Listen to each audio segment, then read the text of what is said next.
This is the City of Dallas Zoning Ordinance Advisory Committee. We'll begin at 9 a.m. Today is May 2nd, 2023. a.m. and this is a meeting of the Zoning Ordinance Advisory Committee. Yes, perhaps a roll call and then the vice chair, acting vice chair. Correct. Okay. All right. So let me get to my list. Chair Hampton, Present. normal Vice Chair Blair, I'm here. Commissioner Popkin. Mr. McGregor, not seeing him. Mr. Hall, Mr. Reeves. I'm here. Good morning. Good morning. Mr. Barry. He's here. And Ms. Bagley. All right, thank you. And so we have a quorum. Thank you. And as noted by Ms. May, Vice Chair Blair is remote today, so we need an acting vice chair. Mr. Hall has agreed to serve in that capacity if there are no objections. Are there any objections? Hearing none. Thank you, Mr. Hall. So with that, we have one agenda item for our meeting today. Mr. Dawson is here with us. We can begin by reading it into the record and giving us our briefing.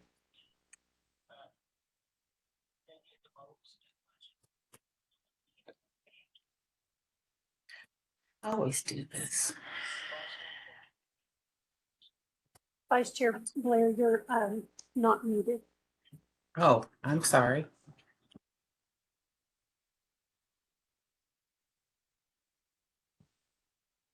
Good morning, members of the committee. This is case DCA 223-002, consideration of amending chapters 51 and 51A of the Dallas Development Code, with consideration to be given to amending sections 51-4.2044 child care facility, 51-4.2046 adult daycare facility, 51-4.217B10 day home, 51A-4.2041 adult daycare facility, 51A-4.2043 child care facility, 51A-4.217B7.1 day home, 51A-13.306B use chart, and related section with consideration to be given to appropriate zoning districts and developing appropriate standards associated with adult daycare facilities and child care facilities. And so with that, we'll kind of step one back. And so the presentation this morning, we'll talk about a little bit of the background and history of this item, the purpose, staff recommendation, and next steps. So a brief summary, the proposed code amendments would remove the requirement for a specific use permit for these facilities, child care facility and adult daycare facility in residential districts, while also creating an allowance for a special exception to certain regulations, which we'll discuss later. That special exception would be decided by the Board of Adjustment. And then, of course, the proposed amendments also contain updates for some outdated terminology that is still lingering in the code. At the December 15th, 2022 City Plan Commission meeting, the Commission authorized a hearing to consider appropriate zoning districts and development standards associated with adult daycare facilities and child care facilities. During our research, staff determined that it may also be appropriate to consider some amendments for day homes. Day homes are small scale child care facilities that are considered as an accessory use to a primary residence or to a residence. So just to kind of zoom out a little bit and talk about the scope of the item we're discussing today.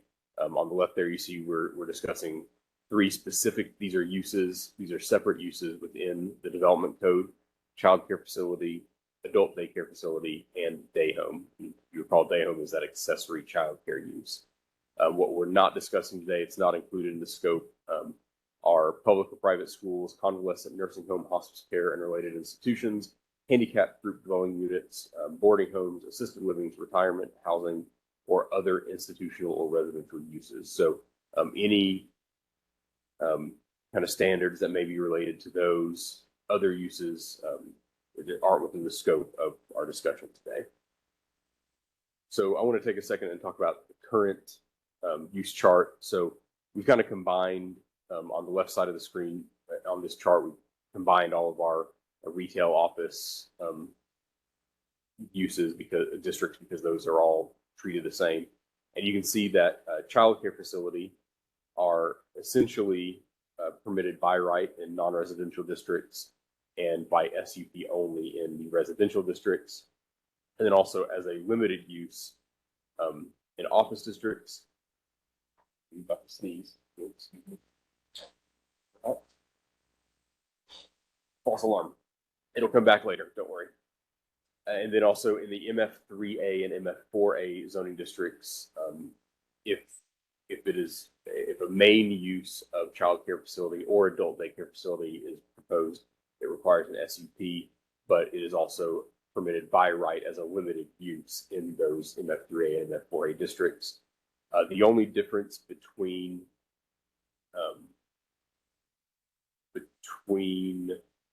child care facility and adult daycare facility, I think we have an error in the chart. You might have said. One second.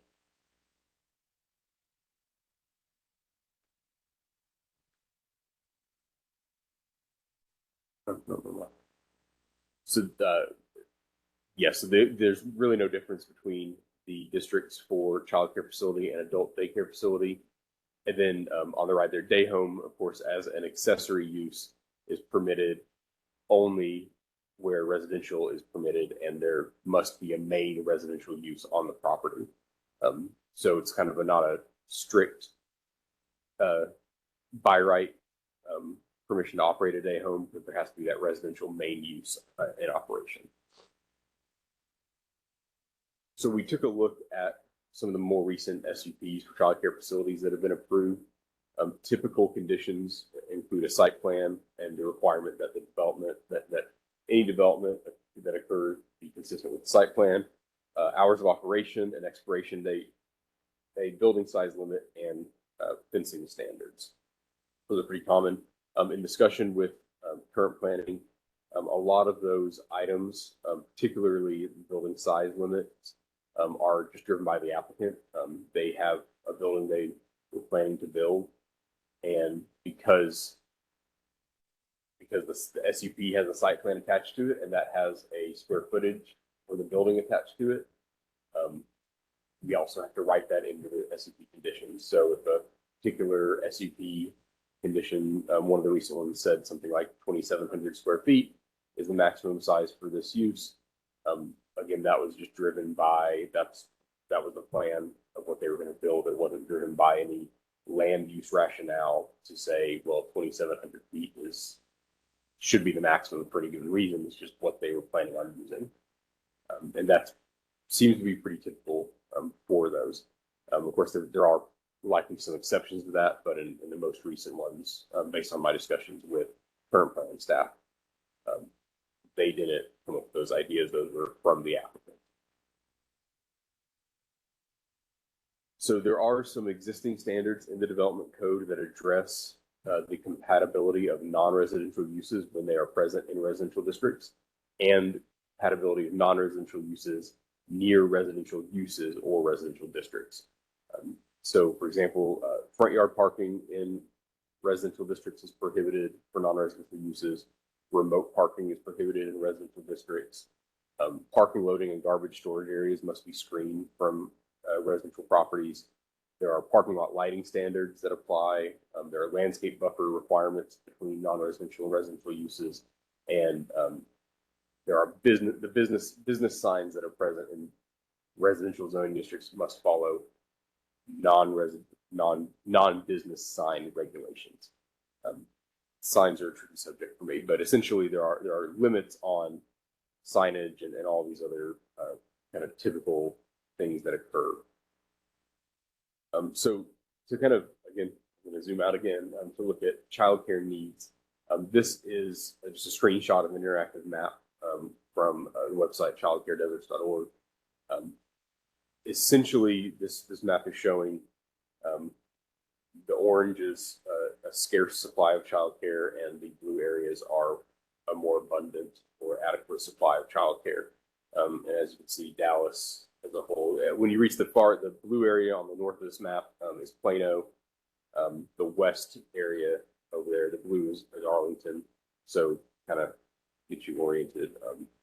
Dallas itself looks to be fairly scarce on the adequacy of child care supply within the city.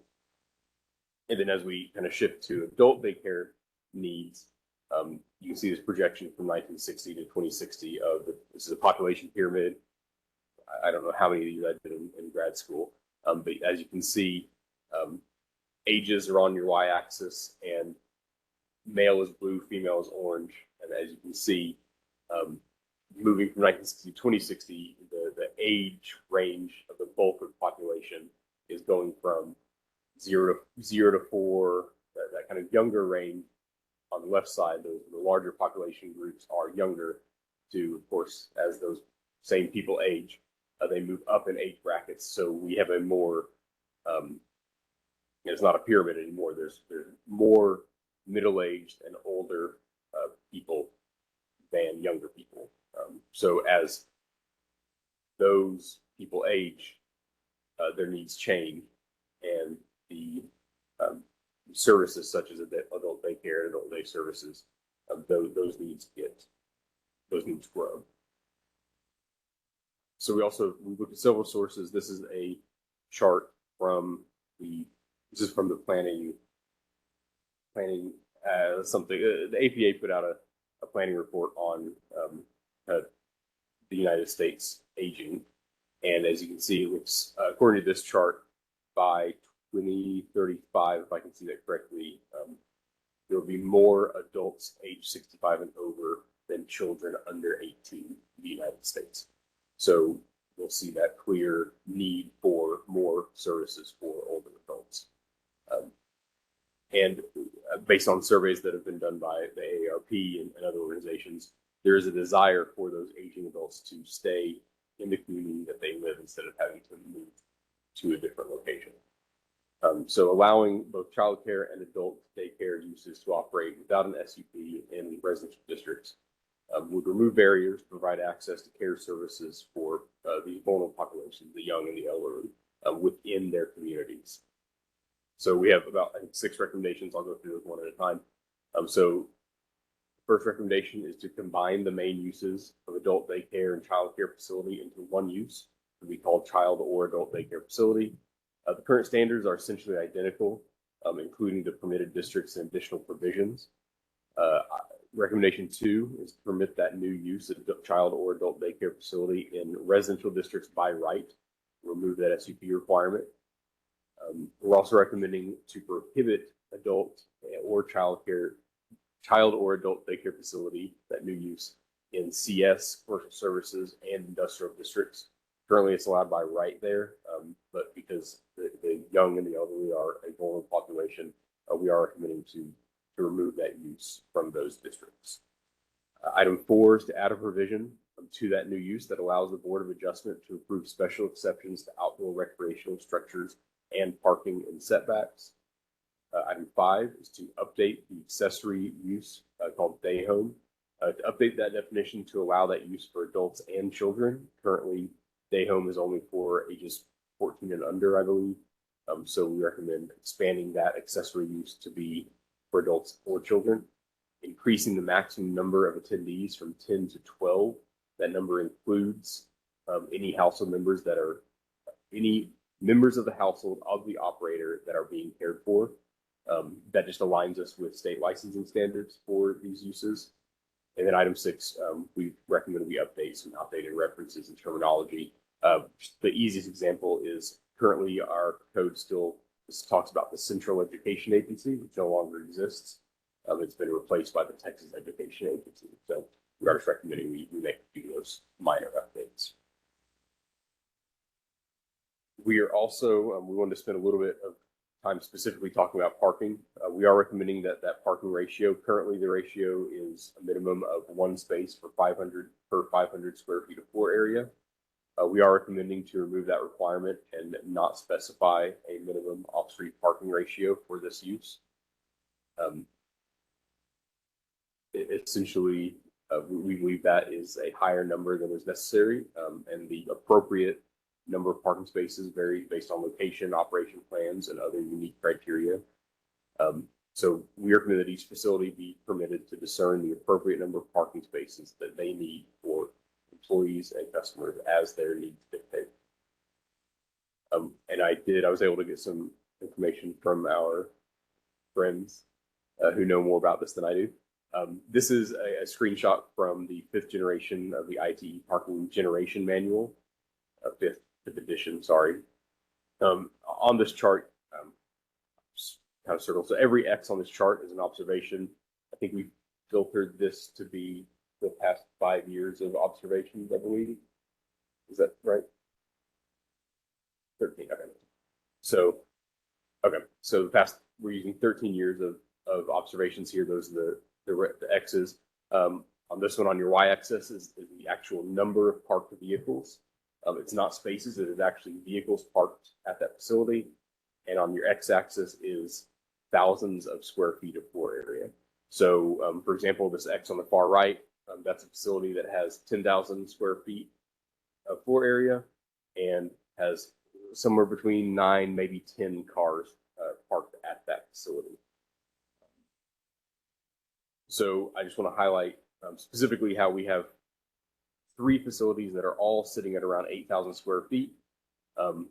One has 6 cars parked there, one has 11 cars parked there, one has 14 cars parked there.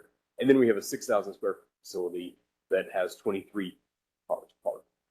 So this is just to show that there's not a clear relationship between the size of the facility and the parking generation that use generates. Because as you can see, a smaller facility has 23 cars, and then 3 facilities of similar size have different numbers of cars parked there. Based on this data, the average rate of parking generation was 1.85 cars per 1,000 square feet. That is equivalent to 1 space per 540 square feet. So our ratio of 1 to 500 currently is above that average generation rate. So the 1 to 500 does require over parking based on this data. And then we took a look at approved SUPs. I'm not sure the data range on this, but as you can see, required spaces on the left based on that 1 to 500 ratio and the amount of space they provided. So we have several. The first one required, based on square footage, required 10 spaces. They provided 28. The next one required 18 spaces based on floor area. They provided 51. The only facilities that provided exactly what they required provided those because that's what they put on their site plan. You can see the 3, 2, and 3. Those were all per site plan requirements, and because of that, they provided exactly what they required because they put it on the site plan. I also want to point out that one of the sites required 14 spaces and provided 163. So it doesn't seem that dropping the 1 to 500 requirement is going to result in under parking needs because they tend to overpark themselves. To get a little bit more in detail on the board special exception, we're recommending that an applicant be allowed to pursue a special exception from the Board of Adjustment that would allow them to place outdoor recreation equipment and off-street parking in setbacks. This would reduce the need to pursue a planned development district for minor changes to standards while still preserving a public hearing requirement and would include neighborhood notification and input. We're recommending that we remove that age limit for day home attendees that would allow the successor use to provide care and supervision to adults as well as children.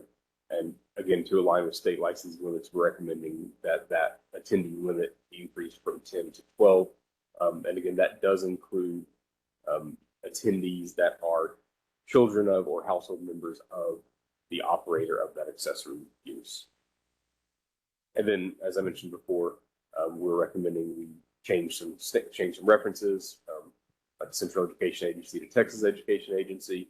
And then we are recommending and in discussion with City Attorney's Office on removing language that we believed to be redundant, such as this use must comply with all applicable requirements imposed by city ordinances, rules, regulations, and by state law.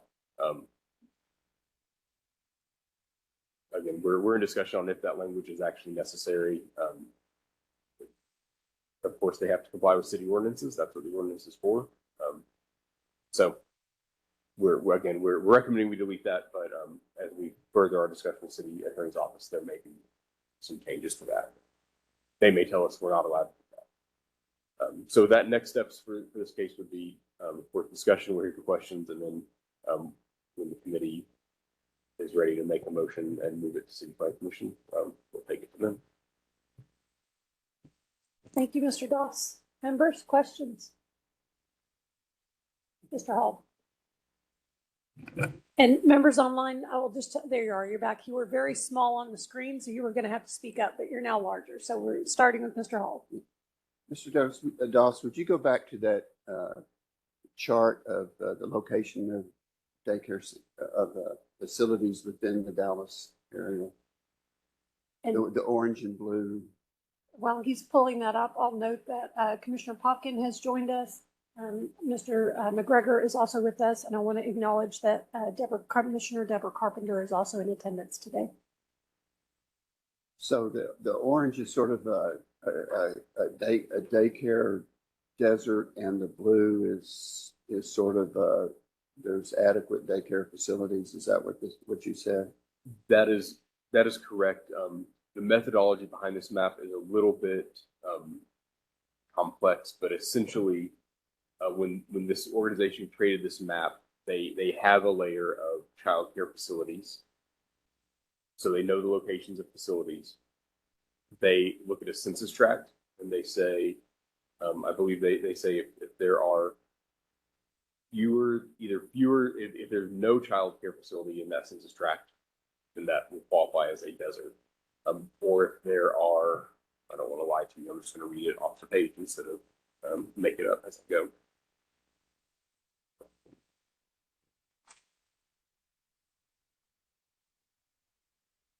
So they consider child care desert to be any census tract with more than 50 children under age of 5 that either contains no child care providers or so few options that there are more than 3 times as many children as licensed child care slots. So if there were 100 child care slots and 300 children under age 5, they would consider that to be a desert. The dots on this map, I believe, represent like a family with at least one child age 5 and under. And so they've done a little bit of kind of not massaging the data. That's not the correct term, but translating that data. But essentially, yes, the orange would be where based on their definition, there's not adequate child care supply for the number of children that are in that location. Does the city have a handle on these facilities that legally exist in? What do you mean by handle? Well, I mean, do we know how many there are? And one reason I bring it up is the letter that we got from the public last night indicated that at least in a couple of zip codes, there were far too many of these things already. And it made me wonder, well, do we know how many there are? How many, what is too many? What is not enough?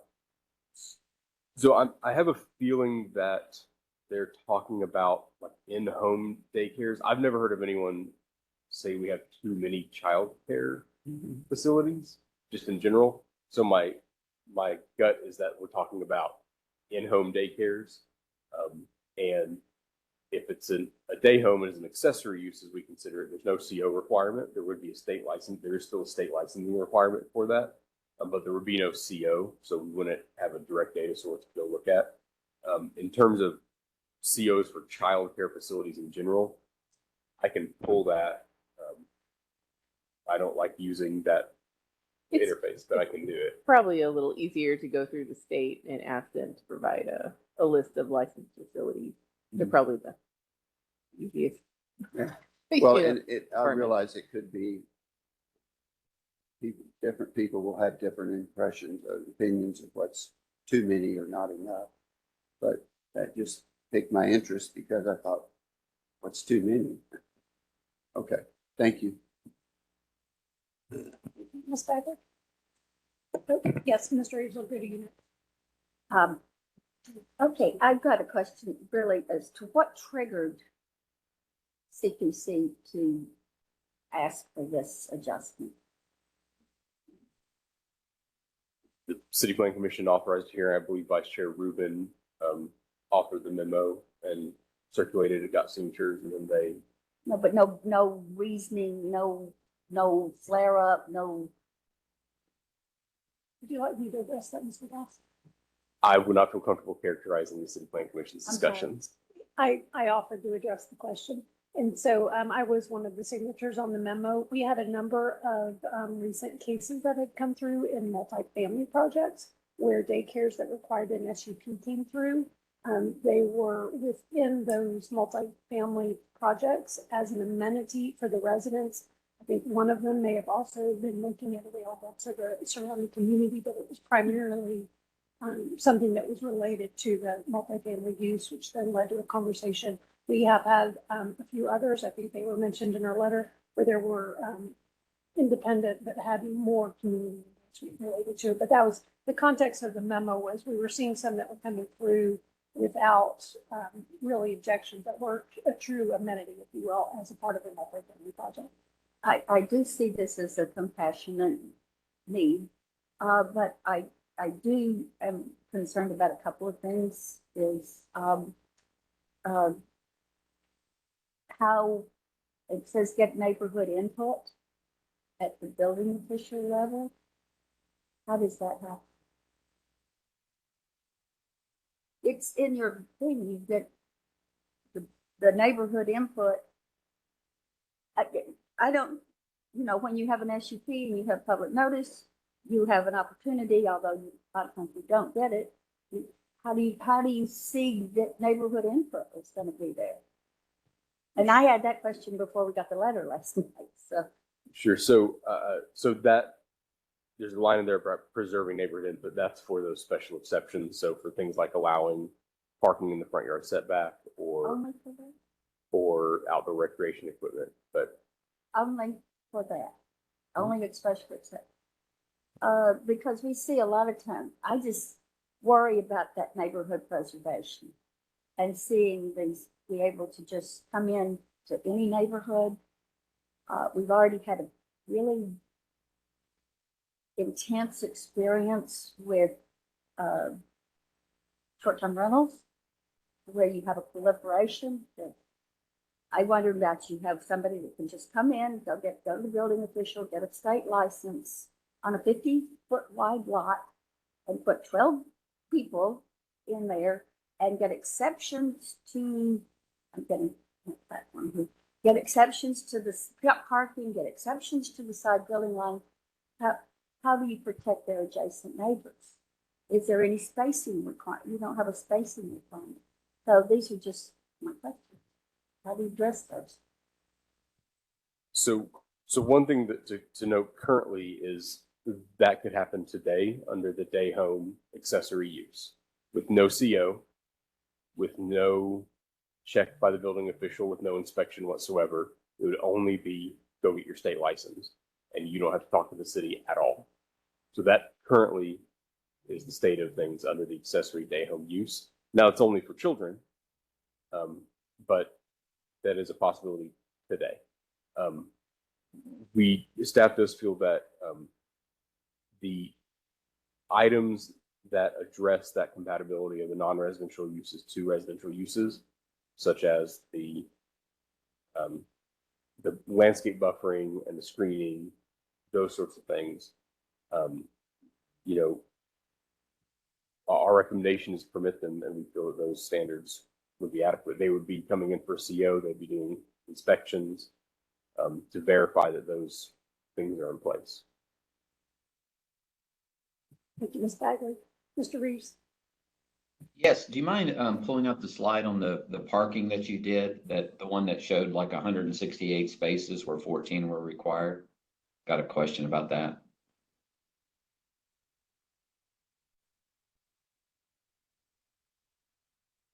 There we go. So churches are single family resident, correct?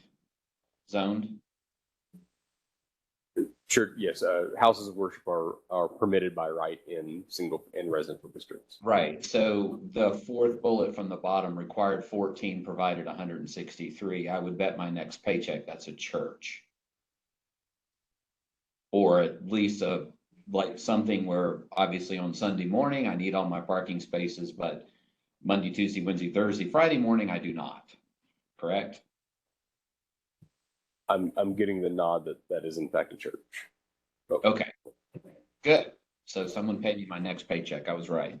So I Could think, I, yes. could I clarify one thing on that? So I take our, the- sorry, I can be quiet. Okay. Our parking code also says that parking must be provided at all times. So even though a house of worship may see its peak demand, let's say on Sunday mornings, maybe a few on Wednesday nights or something like that, it has to provide its parking 24/7, unless there's a parking agreement where there's a mutually exclusive hours of operation. So if we do have a situation where we have a childcare facility that's operating Monday through Friday during normal business, working hours, 8 to 5 or whatever, and if there is a parking requirement for a childcare facility, it must be provided in addition to the church's parking requirement. So the only way to get around that is to have a mutually exclusive parking agreement. Well, I per our beg code. to differ because you have to have an SUP currently, and I had the Downtown Presbyterian Church in District 2 when I was on City Plan Commission, and we did an SUP, I'm pretty sure, because they have that monster parking garage, and it came through CPC that we had to approve their operation of a child daycare facility or something along those lines, and was like, well, they have this huge parking garage, and it was kind of a no-brainer. So if you have to do SUPs, then you don't have to provide, you can carve that out with an SUP, correct? So in the regs, if parking is if parking is provided per the site plan on the SUP, yes, you can do that. You could say that there are no parking spaces required for this use, with the understanding that church has adequate parking and they're going to use that. But if it's not on the site plan, then an SUP childcare facility still has to provide 1 to 500. But if it was done by SUP and if it's on the site plan, then it's by site plan. Okay, The short so answer is you're correct. okay, thank you. So I definitely, Ms. Bagley had asked me one of my questions about how this, evolved. Who signed this? I noticed the minutes that Commissioner Popkin, you seconded the motion. So I'm glad we got an explanation of that. So there's a big difference between a church that's residential and has parking, and a big difference between a single family home mid-block.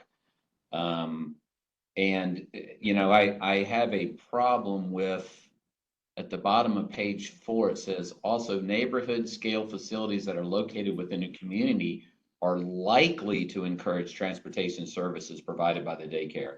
I don't like the word likely without any checks and balances. It's kind of given the fox the keys to the hen house there, is that this is completely by right. We can't govern hours. We can't govern distances between them. We can't govern the parking, and there's no public input to that process. And that the business is likely to do the right thing. I think that's really bad policy. So I'll be quiet. Thank you, Mr. Reeves. Mr. McGregor? Thank you, Madam Chair. My question is about changing the definitions to mix adult and child care under one unit. Does that imply that the same facility could potentially share adults and children for daycare?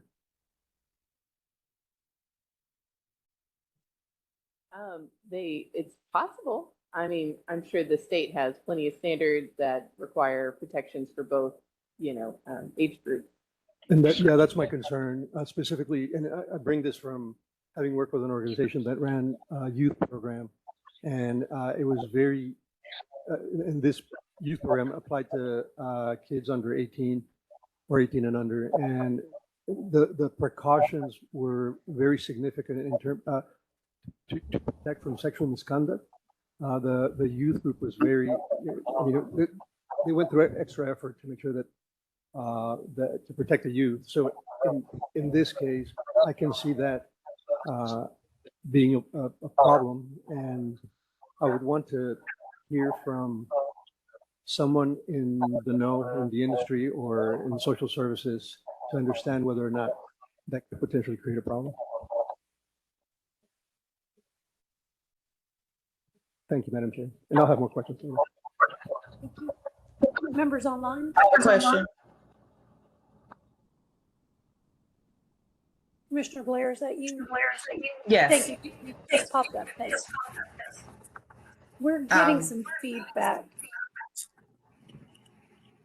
I don't have anything on except for my laptop. I don't have anything on. I'm dead silence. Am I the feedback? It's gone now. Okay. I think it's only when we're talking, so we'll stay on mute. Okay, so can I first address the letter that you guys got? I was the one who it was sent to, and I then forwarded it to staff to forward to the members. Is that okay, Chair? Yes. Okay. I had mixed emotions. Like I hear some of my fellow ZOAC members did. And so I sent it to some of the presidents of Crime Watch homeowner associations in my community. We have an abundance of churches that have, and 9 out of 10 all have daycares. So, and then we also have an abundance of all kinds of sorts of things that take away from residential use. So the letter was from one of the well-established neighborhood associations that he and I had a conversation about this, and his concern was the proliferation of uses in residential when we need residential for residential, and the concern was how to manage this. I did send an email, and I'm sorry, you guys, staff, it was late last night where my questions were going to my questions for number one was in enforcement. If we do away with making SUPs required, how do we enforce it? Is code going to be if there's no one, I don't know if there, so the question would be, has code been given any consideration as to, I'm sorry, the dryer's on, as to how they're going to be asked to ramp up and manage violations that could occur if there's no oversight? Has that been considered? I'm gonna put myself on mute so you can talk.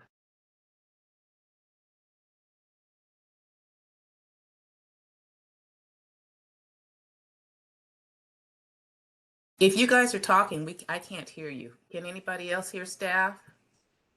So you guys need to take yourself off the mute. All right, can you hear me now? Okay, great. So code compliance is one of the groups that we communicate our code amendments with, but also even without an SUP requirement, there would still be a CO requirement, inspection by the building department, to ensure all the standards are met, and that requirement to get a CO is not a low bar. So there would be a series of inspections and plan checks and everything that would be done prior to something opening. Can I continue with my question, Commissioner, Chair? Yes. And Mr. So Bering, I see you next. Okay, so you're saying, okay, if um if we have if we do away with requiring an SUP, then and one, we have an operator who follows the rules and goes through and gets a CO in the middle of a neighborhood. Is there and when it comes down to parking, that how do we protect someone from coming back in and saying, okay, since we need more parking, we are just going to concrete the whole backyard or a great portion of the side yard, backyard, to accommodate the parking needs, to eliminate the parking on the street. So one thing that's important to note is that there's no requirement that an employee of a business park in the parking lot.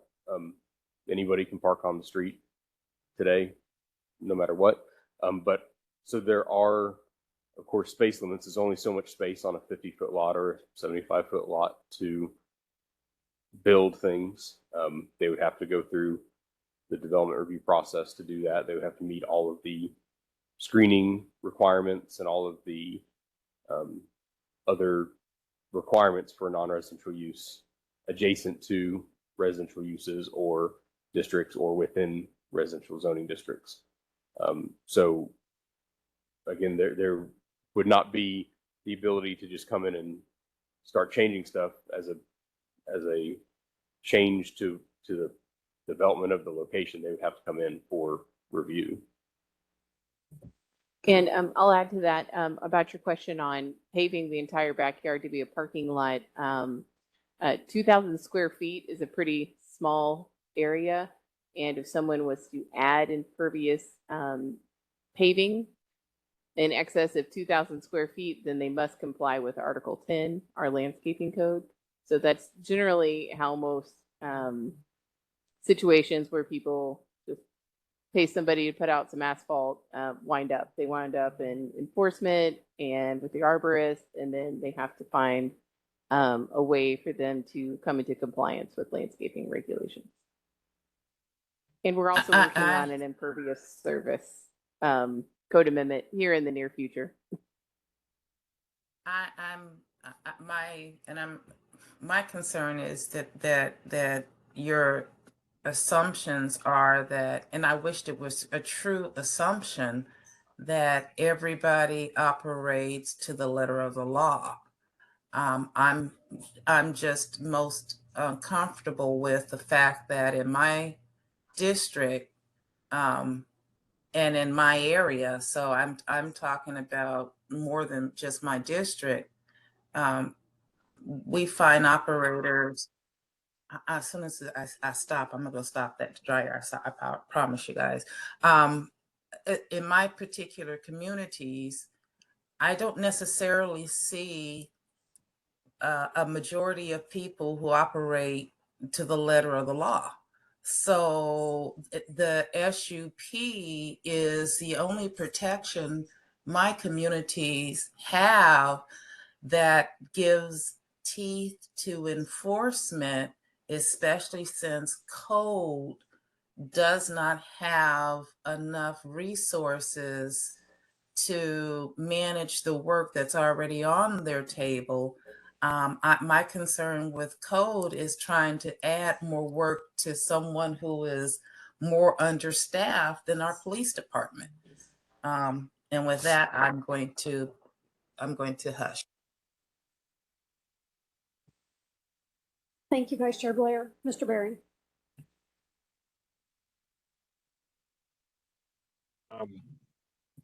Question, and I comment as well. I think I probably know the answer to this, Mr. Doss, but in your data, are single family homes that are not businesses, but just fostering children, are those accounted for in the data? Those don't require a particular use, right? So I believe, so there's kind of two different ways. There's foster care as a facility, which is a residential facility that does require an SUP. We're not talking about those in particular today. I think the other side of this is just a family that cares for foster children. I believe that's just a residential use. There's no difference between that and quote unquote household living. So I think the short answer is no, we're not really talking about that, and it wouldn't be affected. So that's not considered a day home, right? That'd be correct. Foster children would be considered to be part of that household.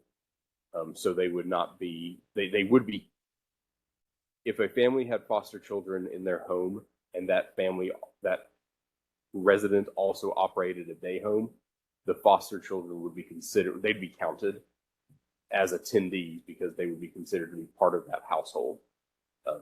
Same as an adopted child or biological child. If they are a resident of that facility, of that home, they're there during the day, they are also considered in that maximum number of attendees of a day home. Okay. Yeah, because a lot of what I'm hearing and I agree with is, I guess the way I would say it is it's somewhat of a scale issue as it pertains to single family uses of these facilities. So I think I tend to, looking at the 6 recommendations, I tend to think 3 through 6 makes sense. I'm hearing a lot of conversation about number 2. It sounds like some of the genesis of this had to do with in a multifamily use, wanting to streamline the daycare as an amenity to multifamily.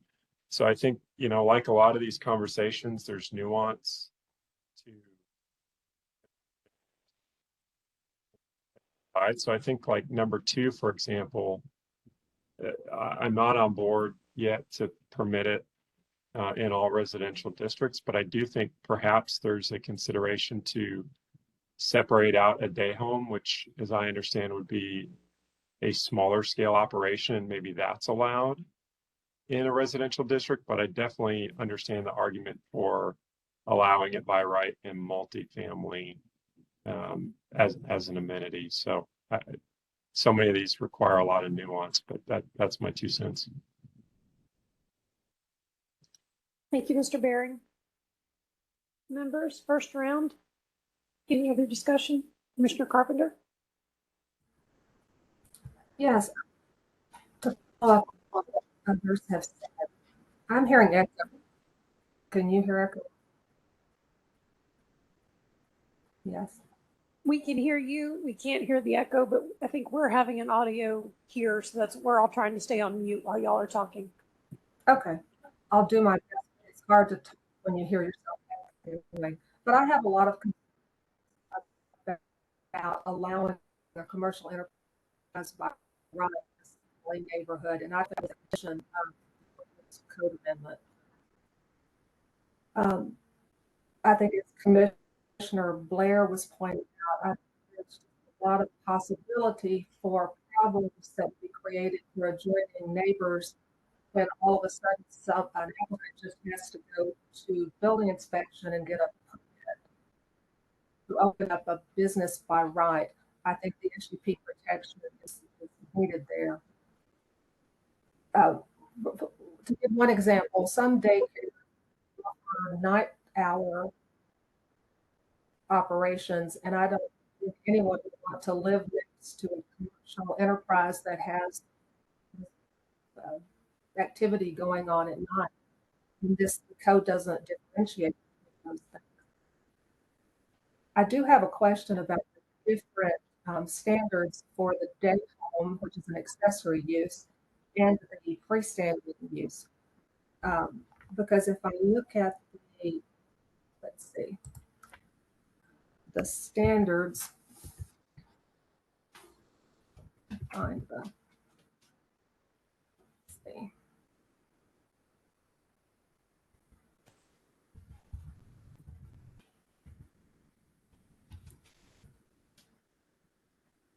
Okay, the day home is not allowed in the outdoor.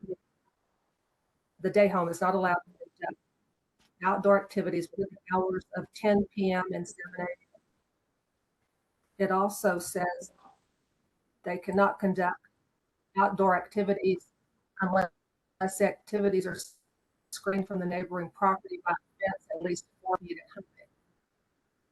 And they cannot generate loud and raucous noise that renders the enjoyment of life or property uncomfortable or interferes with public peace and comfort.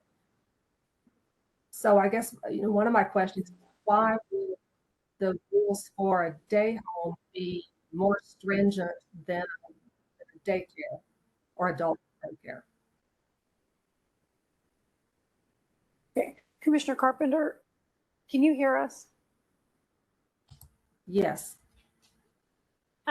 So I think you're breaking up for us a little bit. Mr. Doss said he was able to hear the question. Could you check? You're showing online as having 2 devices open. And we were thinking that might be part of what's causing our audio trouble for us. Thank you. And Mr. Doss is going to answer.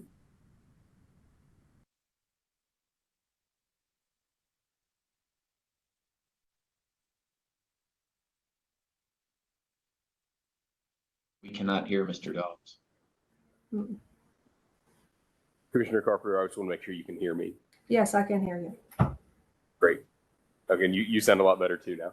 Okay. So I don't have a specific answer for that, but generally, I think that whenever they originally put in place the day home standards, the accessory standards, because it's accessory to residential, the thinking was they're obviously going to be next door to single family or other residential uses. So they put in place these standards for, the prohibition of outdoor activities between the hours of 2 and 10, between the hours of 10 and 7. And the other things you mentioned, I think it's just because they are, by nature of being accessory to a residential use, they are in residential neighborhoods. So I believe that's why those standards were likely put in place. And Sarah has more. I also have one additional just insight, I hope. But the can't generate loud or ruckus noise. It's also found in other specific accessory uses. I believe it's also in home occupation and some other things. So I feel like that might just be a general provision that gets put in a lot of our accessory uses. And I don't know what the rationale, but if I hypothesize, maybe it's because they don't require a separate CO, and maybe it's just extra that code can, respond to if necessary. But there is also another chapter of the city codes that deal with noise and disruptions and stuff that code frequently gets called out to inspect. But would it also not be that, because the daycare use did require an SUP, it was thought that, these issues would be addressed through that process, such as requiring that play areas be screened with a 6-foot fence. I believe in the report it pointed out that parking areas have to be screened, but it doesn't say for this proposed by right daycare that play areas with a solid fence. I mean, a 4-foot fence that's specified for the day home, I don't think most people would consider it a screen fence anyway. It would be 6 feet. I have real problems with allowing by right a commercial activity in the middle of a single family neighborhood. Moving on to parking, which is related with the ITE figures that you're giving us, that they think that 1 to 540 is the correct parking ratio for this type of use.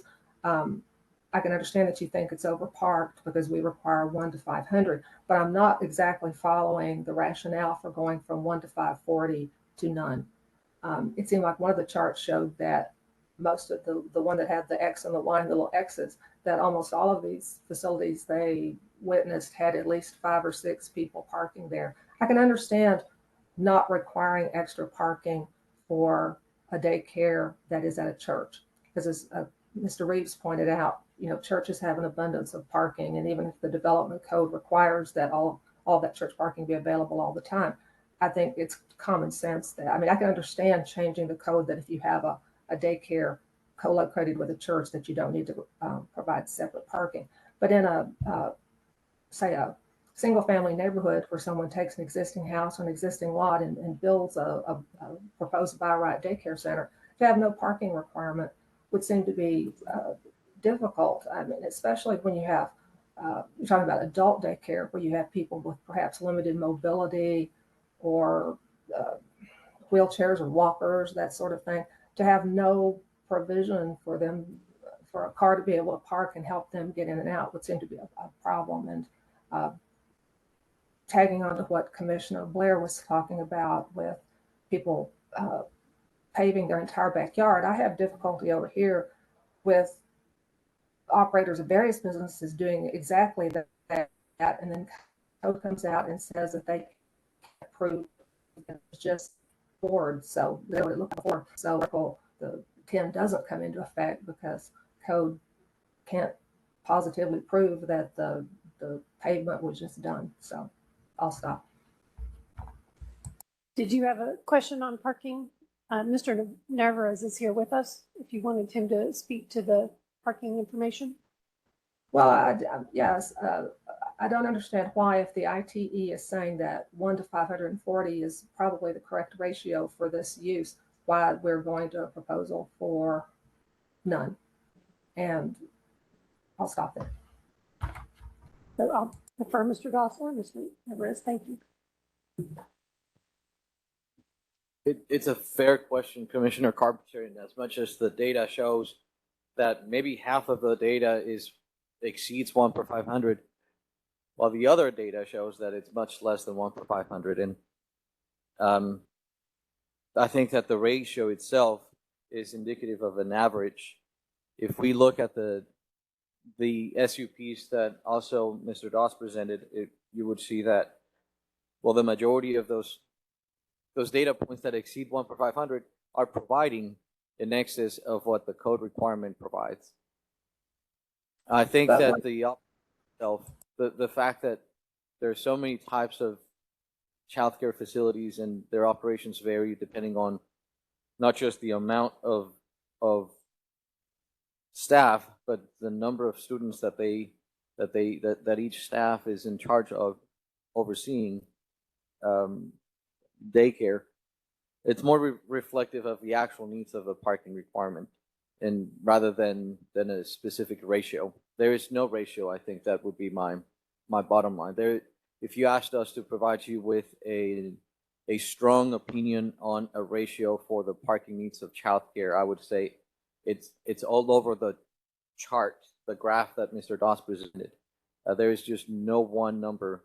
And if the number that you're referring to from the ITE, that's just an average, but leaving many numbers just all over the place, there's just no one single number that I could feel comfortable recommending. And that's simply because the operators drive the number of parking spaces and not code. Madam Chair, Would you may say I that, comment, please? Commissioner Carpenter, Ms. Udrea is here. I think she had a follow-up information. Thank you. I just wanted to point also that if we are to type the information on the map that was on whatever slide regarding the desert for daycares and this proposal, which actually wants to encourage daycares closer to where you need them, which is in the neighborhoods. We can also hope that they are not going to be necessarily a destination citywide, but they would be serving the neighborhood in which they are located. Therefore, maybe we need to account for the fact that a fair share can be actually addressing walkers, bikers. These are basically your short-term, everyday type of needs that you would have in a neighborhood for working parents, working mothers.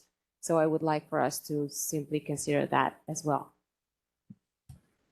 If I may, it just seems to me that we're Okay. blending different types of uses, that different locations, different sizes of operation. I mean, I can see not requiring extra parking if you're co-locating with a, with something like a church.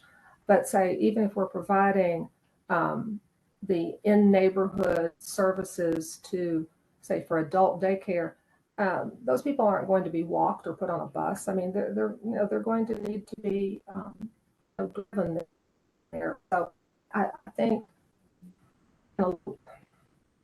I just think we're painting too broad a brush with requiring absolutely no parking for all these. Thanks. Thank you, Commissioner Carpenter. So last call for first round. Commissioner Popkin. In the slide deck briefing, did I hear you correctly that daycare facilities are currently allowed in CS and industrial, and the recommendation is to remove those? Did I hear that correctly? That is correct. They are permitted by right in CS and industrial, and proposal is to prohibit them in CS and industrial. And what was the thinking behind that? That the elderly and young are particularly vulnerable populations, and essentially shouldn't be subjected to being in close proximity to heavier industrial and potentially noxious uses. That makes sense. Can you talk a little bit more about what CS is? That community services? It's commercial services. Essentially, things like distribution centers and kind of super light industrial uses, somewhere between, they're not retail, they're not generating a lot of walk up or drive up traffic to get your daily needs, but may have larger, heavier vehicles moving in and out on a very consistent basis. Just something somewhere in between kind of the heavier end of retail and the lighter end of industrial. Okay, thanks for that explanation. Are these uses allowed by right, without needing an SUP in mixed use? Well, I guess mixed use was included in our table, in other neighborhood services districts and commercial districts? They're currently permitted by right in retail, CS and industrial, central area, mixed use, multiple commercial, and urban corridor districts. Okay, and that's without an SUP, right?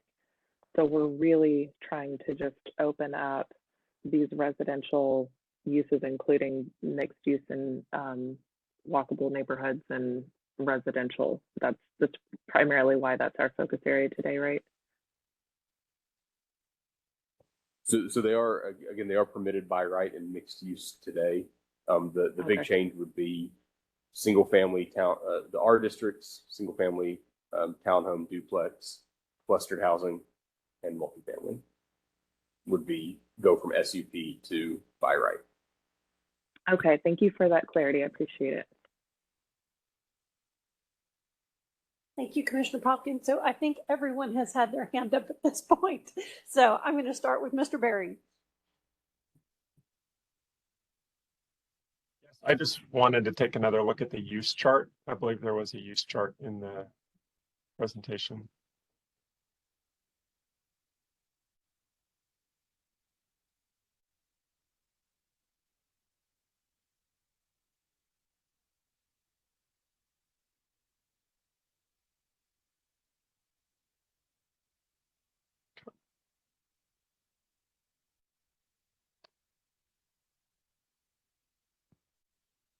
Is I'm going to call it a group home. I've heard it referred to as a care home. It's kind of senior living that is like a small scale assisted living.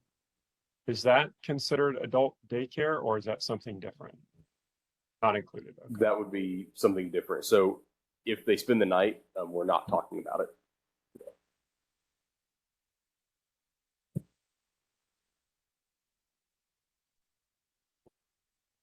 I realize it's outside of our scope. I'm I'm curious where those are are those, do you know offhand, currently allowed in our districts?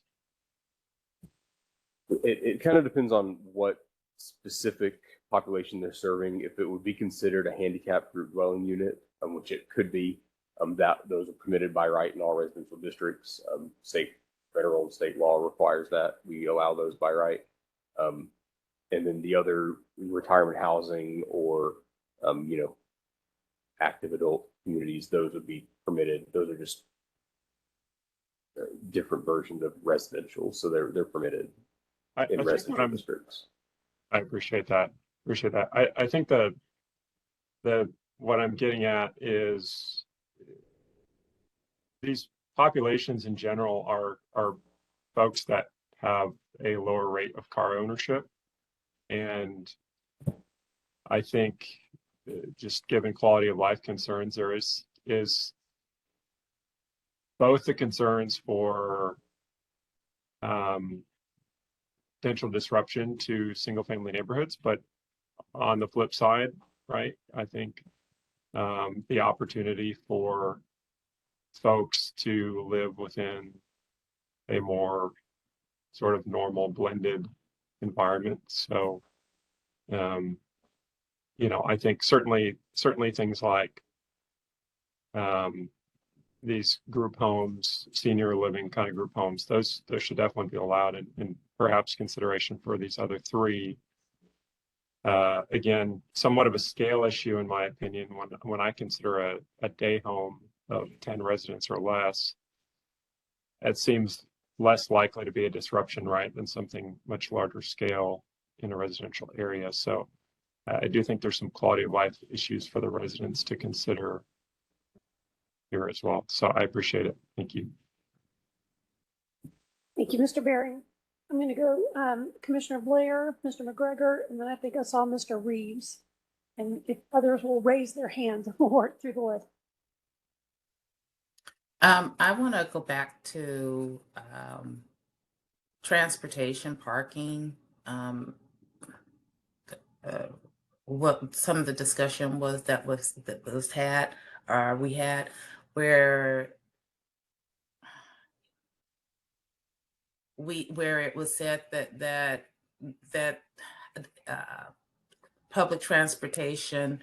I live in a community and I have a district that has no public transportation. We only have one DART rail line, which means that we would be very inundated with cars. There's no bicycling. You don't pick up kids on a bike, and because there is no DART rail, no, we have only one DART rail, and that would be the only location that would be able to consider public transportation. Has there been consideration being done how to balance something that is not equal? If there is no equity in public transportation throughout the whole entire city, so how do you balance the parking and the need for transportation for the children or the adults in a community that doesn't have that? Let me answer. I do have a comment on that, Commissioner Blair. Thank you for that, because it's very important that let y'all know that we're not working in silos, that we're creating changes in the city without any cooperation with DART. DART would love to increase their demand, and yet they don't, because there's no need. And when there's the need, there's just, and I want to make sure that we're not talking about putting a cart before a horse. In reality, what we're talking about is quantifying development impact. If we have to be practical, we can't assume that a single family home would be able to house 20 employees, and each of those 20 employees with 12 students. That's just not what a single family home would be able to facilitate as far as a child care or adult care facility. And so with that in mind, it's the quantifying the impact of these land uses. We can't be afraid of generating an excess of parking when we know the facility itself or the home itself or the lot would not be able to even house that amount of child care individuals who would, to your point, generate parking because they don't have access to DART services. I will say though that there's GoLink and other ability even when there's no bus routes already established. But we don't use GoLink in order to pick up a kid from daycare or get a kid back and forth or adult back and forth from daycare. But let me go on. I'm sorry. Go on.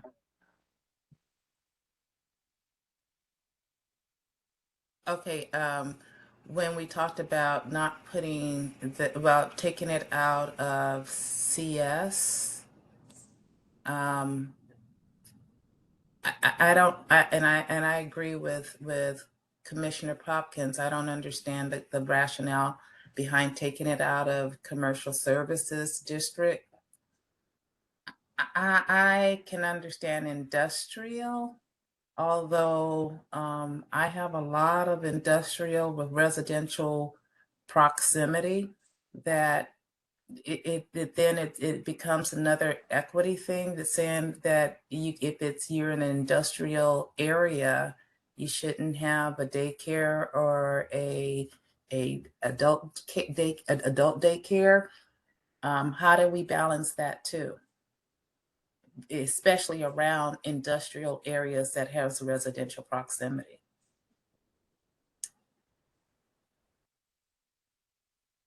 So if the site is zoned residential, even if it's near an industrial district or a CS district, of course, it would still be able to open up and operate. Essentially, what we mentioned before, the idea that these particularly vulnerable populations could be placed, next door to within an industrial facility with its own industrial. Staff recommends that we don't permit that. And also just wanted to add, if it's not allowed in CS and industrial districts, there's always a possibility for a zoning change. Maybe it is the proper location and it's zoned industrial, but it's not really an industrial area. And maybe, there's a lot of residential nearby in the industrial district. So, there is a balance. We're trying to give a global look at where these things should be located. And it's our opinion, our professional opinion, that they don't really belong in really heavy industrial commercialized areas where there's a lot of maybe particulates in the air and things that might be disruptive to vulnerable populations. Vice Chair Blair, other questions before we move to our next?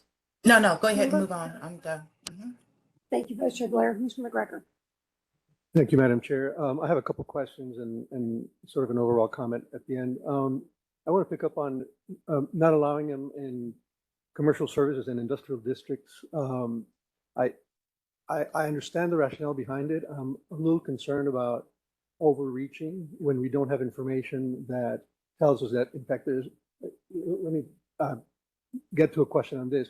Do we know of any of these facilities in area zone commercial services or industrial district? And do we know of any issues there at the moment? Not directly, but we can pull that information. Okay. Yeah, and I know it's, we operate sometimes without full empirical information or any empirical information, and so I'm concerned about prohibiting them there because I'd rather let the market decide that. I think if a location is, somebody's not going to take their loved ones to a location where there's a cement making facility next door or something like that. You know, I'm just more comfortable with the market making that decision than City Hall. Similarly, on the question of not allowing or not requiring SUPs in residential zone neighborhoods, do we have any information about facilities that operate there with SUPs? Do we know whether there are typically problems or issues reported? I mean, are we going to be okay not removing SUPs, knowing that they tend not to be a problem? So we don't know directly, but what we can do is we can look at recent SUP renewals to determine what the discussion was surrounding those, what the staff case report stated on those. When we did discuss this with current planning, nobody really batted an eye at permitting them by right. So I think that on its face seems that there's no big issues, but we can pull that information. We can also look for service requests through online calls. Okay. Okay. I would, since it looks like we're not going to be able to complete this issue today, if there is a second time, it would be helpful to just to cross our T's and dot our I's to look at whether or not there are any issues there. And then the last comment, it's really a comment more than a question on not requiring parking. I'm familiar with what's behind this thinking because we've been looking at parking reform for a while, and I just wanted to say that I understand that not requiring parking does not mean that you're not requiring any parking. It means, once again, that instead of the city using ratios, which we know for a fact are not based on empirical data, they oftentimes are in books that have not been updated for years. Instead of the city deciding the parking, I'm more comfortable with the market deciding the parking requirement because every facility is different, every situation is different, and if the operator gets parking wrong, then we know that the, well, to use a big term, invisible hand of the economy will take care of them. The business will not thrive if they don't provide the appropriate parking. So I'd rather see the decision of parking in the hands of the operator than City Hall. Thank you, Madam Chair. Thank you, Mr. McGregor. Mr. Reeves. Yeah, I'll follow up with Mr. McGregor there. I almost agree with you there, Mr. McGregor, about as far as the city not dictating the parking. But I disagree that it should be the operator that determines the amount of parking that's needed. I think the residences should have a say in that. So to reset, so I think everybody, what I'm hearing, we don't necessarily want to throw out the SUP requirement because that does allow the public to have input on that. I would even suggest maybe that we allow these businesses in CS and industrial with an SUP. Again, the market could drive that. It would be cheaper for someone to get an SUP to operate in one of those districts than it would be for them to do a zoning change potentially.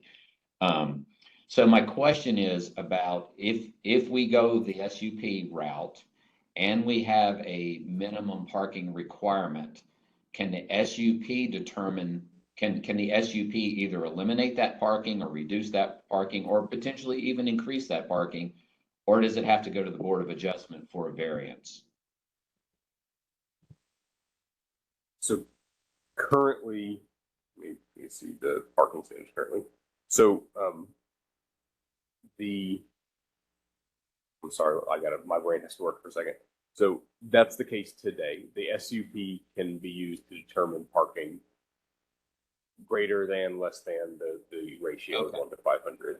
So right now we have the flexibility. So just because the city is saying 500, for example, and whether it's 750 or whether it's 250, it's a number, let's say 500. The SUP can either increase that or decrease that and even eliminate that if the community and the commission and council and everybody agrees that that's a good use. It's okay. The SUP can do that. That is correct. I do want to note that means that in a base district, say a retail district, they are held to that 1 to 500 no matter what. But if you're in a residential district and you get an SUP, you could go fewer than that. And that's the case today, that potentially an SUP could allow less parking where, yeah, it can establish. Okay, so could we potentially have parking, the parking requirement of the district? So whether it's commercial services or whatever it is, and then and if they had to get an SUP, rather than saying 500 for this, it would just be whatever that district says their parking is, but they could get an SUP either to decrease or increase that. So parking is always by use, unless you're looking at like the central area district. Okay. So, but the answer is yes, and that's the case today. The SUP for childcare facilities can adjust the parking ratio. So we could have a child care facility in residential and say 500. We could have with an SUP, and we could have in the commercial services district childcare and make that 1,000 to 1 potentially. Only if you put in place the SUP requirement for the CS district. Okay, so we could say, and just picking numbers, we could say 500 in residential, we could say 1,000 in CS, and 2,000 to 1 in industrial, but it's an SUP where the SUP and reasonable people on both sides get a say that they could determine either increase that or lower that. So I'm going to take one step back. And so the base requirement for childcare facility is 1 to 500. If it's in a district that requires an SUP, so currently that's residential districts, and that's all, then the SUP can change that parking requirement. But if we were to say we could do an SUP in commercial services and industrial, could we change that number from 500 to more accurately, appropriately reflect that other district? That's correct. I would state that the use still drives parking. In stepping out of the ordinance, the use of the building of the facility is going to drive parking more than whatever zoning district it's located in. I don't think most people know or care what zoning district they're in when they make a decision whether or not to drive somewhere. Right. So, and you said we only had 2 of these SUPs in 2022, correct? That is correct. Last, I believe, fiscal year, but yes. Okay, yeah, so the last fiscal year, so we had 2. And I know when we were doing STRs, and I'm not going to scrape that scab, but one of the reasons arguing against SUPs for that is that we're going to have 5,000 of them in CPC, and CPC can't deal with it. So the fact that if we were to keep a requirement of SUP in residential, and perhaps even add it to commercial services and industrial, we're not going to see 1,000 SUPs all of a sudden swamp CPC here. The other thing, an SUP can also regulate the hours of operation, correct? That's correct. Okay, and I did see that daycare can be 24 hours. It's normally an 18-hour thing, but it could be 24 hours because people work at midnight or whatnot. So, and I'll give myself an example here. I'll give an example of my personal situation. I live off of Lower Greenville Avenue. I think everybody knows that. It would be completely appropriate if someone on my block of a block and a half away from Greenville had a daycare facility in 1 or 2 of our houses on my street, because the street is empty during the day. It's empty. 7 o'clock at night or on a Saturday necessarily, or Sunday when the Cowboys are playing, completely different story. So an SUP would allow a reasonable neighbor, myself or one of my other neighbors, to say, hey, I want to operate a facility here on this block, and here are my hours of operation, 7 in the morning till 6 at night, Monday through Friday. Yeah, no brainer.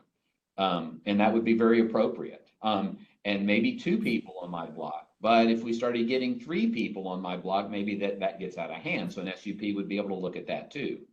So now I'm preaching. So I personally think the SUP is the way to go here, with some minimum parking requirements, but allowing that SUP to adjust that accordingly as the market dictates and the residents also dictate, a blend of those 2.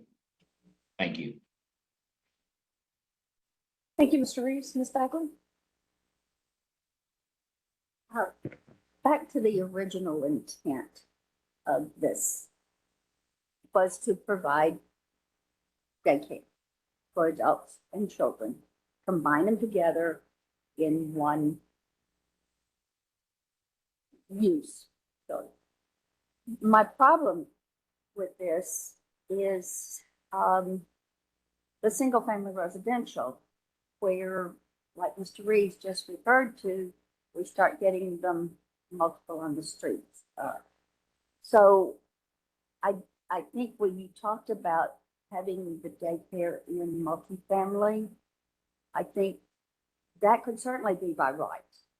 I just have problems with them in a townhouse, you know, just from the logistics standpoint of no yard for children to play in, or adults having to try to go adult daycare on a 3-story townhouse. They don't totally make sense. I mean, you could probably make them work, but then I'm not as worried about the parking for them. I think market driven, code driven, SUP driven, whatever, the parking we need to be adjusting the parking to the specific site and the specific use. So at a church or a private school or I had an apartment complex, I think you've got that adjustment is easily accommodated. In a single family residential neighborhood on a 50-foot wide lot, where you end up with 6 in a row, what happens to the neighborhood? I've always been concerned about neighborhood. When you start putting 12 children, I know you can do it in the accessory use, but you're still getting noise and other things that you don't have any control over. You just say it's by right in those neighborhoods. So I would support in multifamily, I would support in church and other uses, but I'm still concerned about the single family. If, Chair, if I could. So I think I've got one. I'm going to speak for David on one, and then I'm going to send it to Megan because she knows more than I do. So you mentioned the day homes, the accessory uses. My opinion is that if the market demand was so strong that we would see a turnover of residential streets to be nothing but childcare facilities, I believe that would be occurring today under the accessory use, because the barrier for entry into an accessory use day home up to 10 attendees is under city code, nothing. You go your state license that I'm not even going to check you for because you don't need a CO to do that, and it can operate. I believe we would have streets of accessory day homes if the demand were that strong, because the barrier to converting to a commercial use is much higher. Megan, take it away. Yes. So as Stephen said, and I'm Megan Weimer, Service Area Planning Manager, and most recently my position was with building inspection. So I just wanted to address the permitting aspect of it. So we are talking about a land use. So this becomes a land use that would require a certificate of occupancy, but not only that, to turn a single family structure into a commercial, to accommodate a commercial use, will require a building permit, and it is then subject to reviews with all applicable construction codes. So that's the International Building Code, it's fire code, electrical, all that. So it is a very costly endeavor to turn a single family structure into a commercial building. So it is probably unlikely that we are going to see a lot of conversions happening. You know, the point of this is just to allow the use at a small scale in a neighborhood where it can be a benefit and a service to the residents in the area. I mean, that's the intent of this, you know, among other things, but addressing a need and providing this service to neighborhoods is the point. So again, you know, it is, and I know there was a mention earlier that we don't like likely or unlikely, but really, I think in my professional opinion, it would be unlikely to see a lot of single family structures convert into commercial structures. Follow up, Ms. Bagel?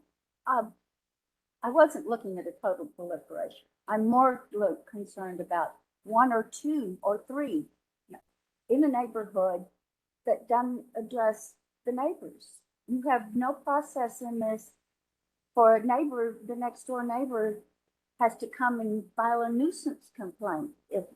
So you've got no provision in here right now for, other than the Board of Adjustment for parking and setbacks, for the neighbors to be even notified.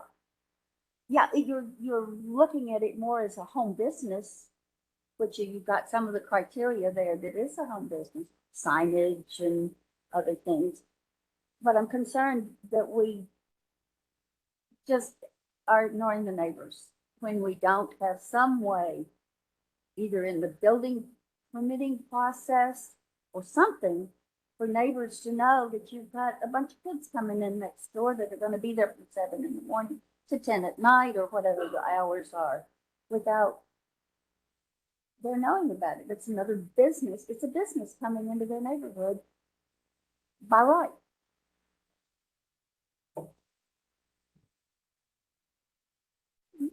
Ms. Weimer?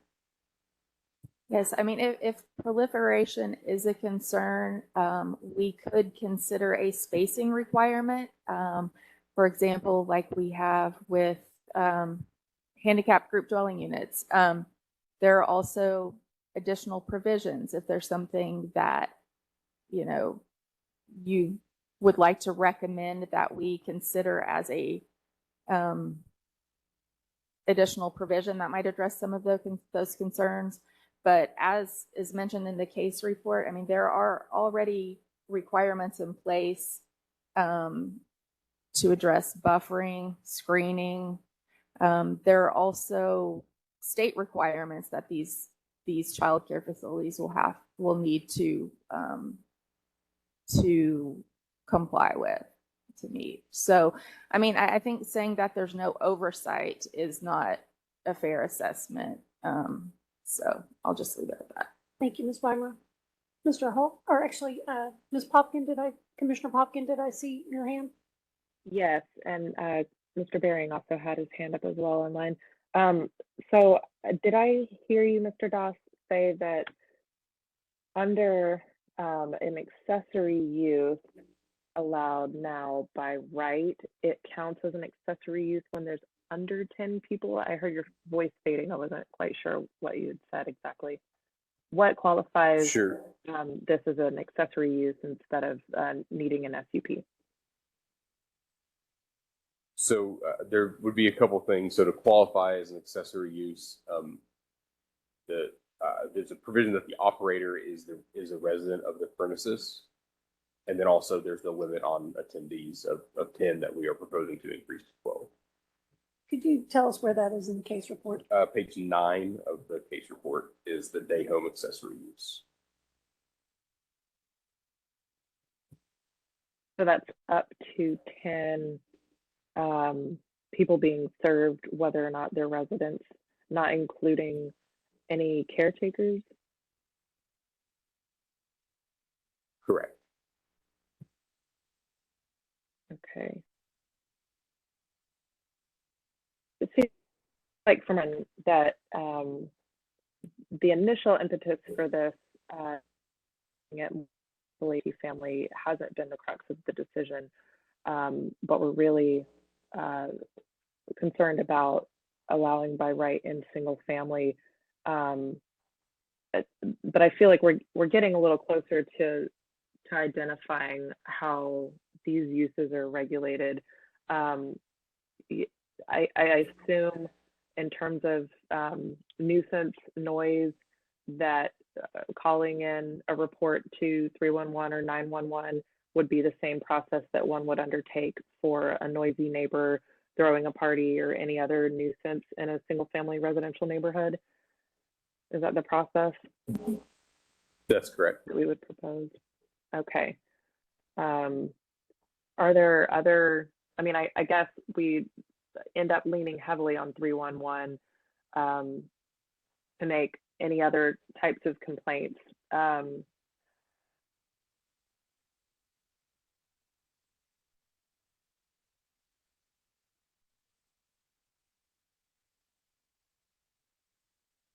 Commissioner Popkin, I think you lost connection. Give her a second. All right, we'll come back to her, make sure we close the loop. Mr. Hall and then Mr. Bering. Thank you, Madam Chair. I just want to make sure that I understand the original intent of this. Maybe it's just been answered, but was it in single family, townhome or duplex, it was to allow the operation of a daycare in an existing home and not for someone to come in and buy a lot and build a specific daycare facility? I think Chair Hampton could speak more on CPC's intent, but I think staff's intent is to get more availability for caring for children, elderly and disabled around their homes. That's our intent. In an existing home, or? It could be in a home, it could be in a church, it could be in a new construction facility, it could be in any of those things, and So the building itself would you comply. could come into a lot and build a 10-employee facility to handle 30 children. Sure, yes, absolutely. Okay. It would okay. it would That's- have to that's comply with different the than state. just converting an existing home. Right. Okay. Like, because if you think about it right now, a resident can operate a day home by right. It's really not part of the scope of what we're really focusing on. It's related, so we've included it just to allow them to be able to care for persons of any age and align it to the state standards for how many attendees can be there. But really the focus is more about the main use of caring for persons of all ages during the day. Whether that's in an existing single family home structure, maybe there's enough room, maybe they can get all the ADA facilities provided, commercial kitchen aspects that a commercial use would have to provide. But it is a tall order to meet all the requirements of the state. I'm actually involved in a preschool steering committee, and it's they get the church for free, and it's still $1 million alone in addition to the other grants and everything that they're going to have to go through. It's a tall order for anybody to open. And so what we're proposing is just to remove one tiny barrier. Like, they're still going to have to jump through all the other hoops. One little barrier of getting an SUP. And I understand there's neighborhood concerns, but any neighbor can be loud and noisy. Any neighbor can have 10 kids of their own, playing outside and making noise. I think it's just our intention, staff's intention, is to provide more opportunities for these to happen in a legal way. Okay, but it seems a great leap between building a new facility and just converting an existing home to me. But okay, I just want to make sure I understand the intent. Thank you. So, and Mr. Doss, were you able to locate the memo? Momentarily. So again, I think as I mentioned, part of the genesis came about as an amenity as part of I'm calling it an amenity, but a daycare use requires an SUP. It was 2 multifamily projects where we required the SUP. I think, but it was written, and that's why I'd like to have the specific language, but that was the context of how the discussion began. We've seen other cases. I think we're hearing other dialogue today on considerations that have come out. Staff has correctly evaluated everything and have made their professional judgment. And so I think it's now to this body to take all that information and give staff direction on what we would like to see. Does that help, Mr. Hall? Okay. And so, Mr. Hall, I did see or Mr. Bering, excuse me, this will be 3rd round. So I want to make sure that everyone, I think I'm the only person who hasn't asked any questions yet. So I do actually have some questions, and I see Commissioner Carpenter raising her hand. And if you would, just so everyone can hear what was actually voted. So the memo, the date on the memo is October 31st. Again, it was heard at the December 15th City Planning Commission meeting. So consideration of authorizing a public hearing to consider amending Chapter 51 and 51A of the Dallas Development Code, Section 51-4.2044 Child Care Facility, Section 51-4.2046 Adult Daycare Facility, Section 51A-4.2041 Adult Daycare Facility, Section 51A-4.2043 Child Care Facility, Section 51A-13.306B Use Chart, that's the Form District Use Chart, and related sections with consideration to be given to appropriate zoning districts and developing appropriate standards associated with adult daycare facilities and child care facilities. So it is precisely what is in our, okay. So that was the exact language. So it was very broadly written so that this body and staff could evaluate all the considerations regarding those uses. Thank you, Mr. Doss.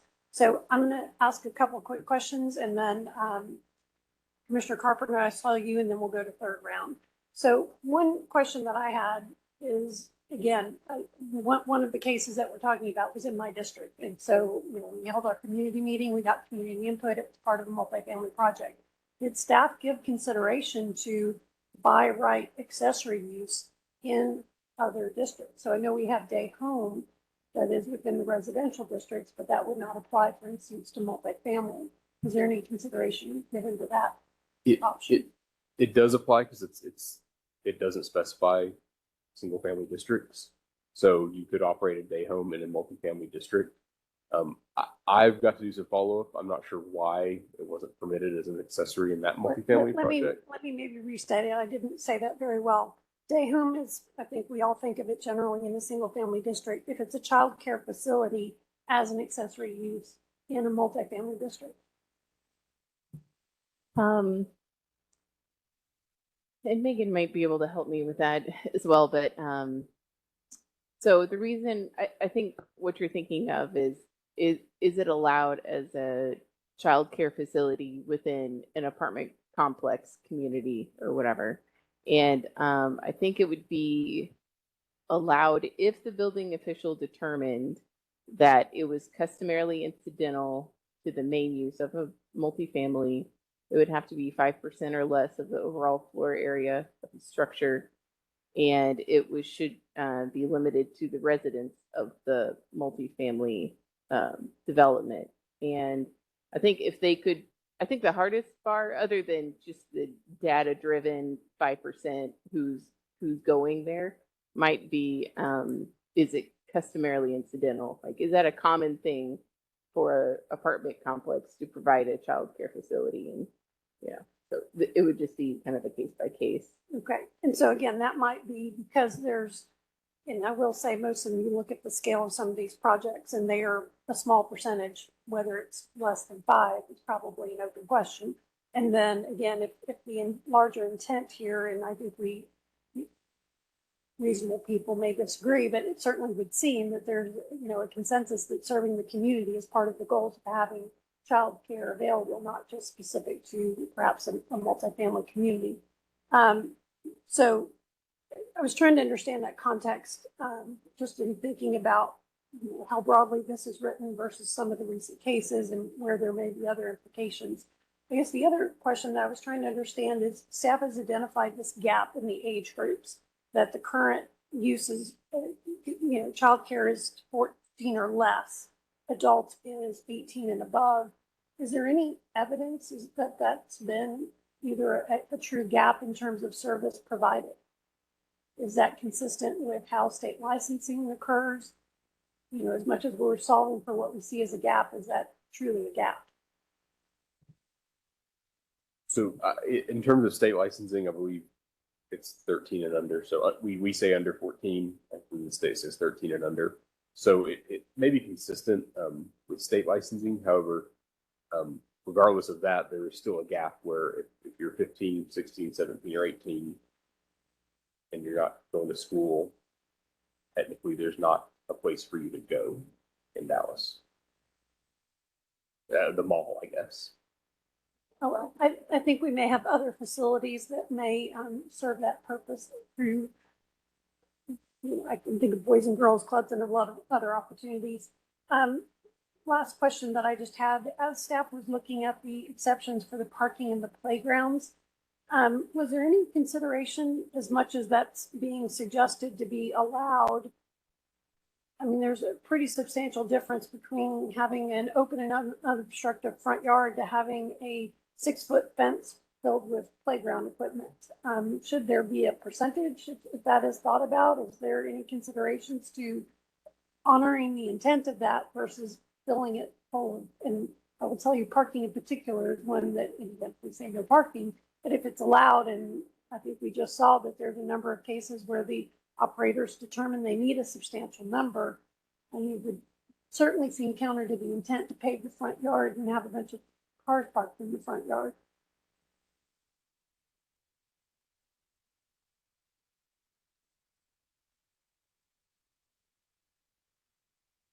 Would you like me to restate the question, Ms. May? Was there any consideration to how parking and playgrounds and fences, for that matter, exceptions are being proposed in the current ordinances because they don't seem consistent with the intent of a front yard being open and unobstructed? I was hitting mute. That was the wrong button.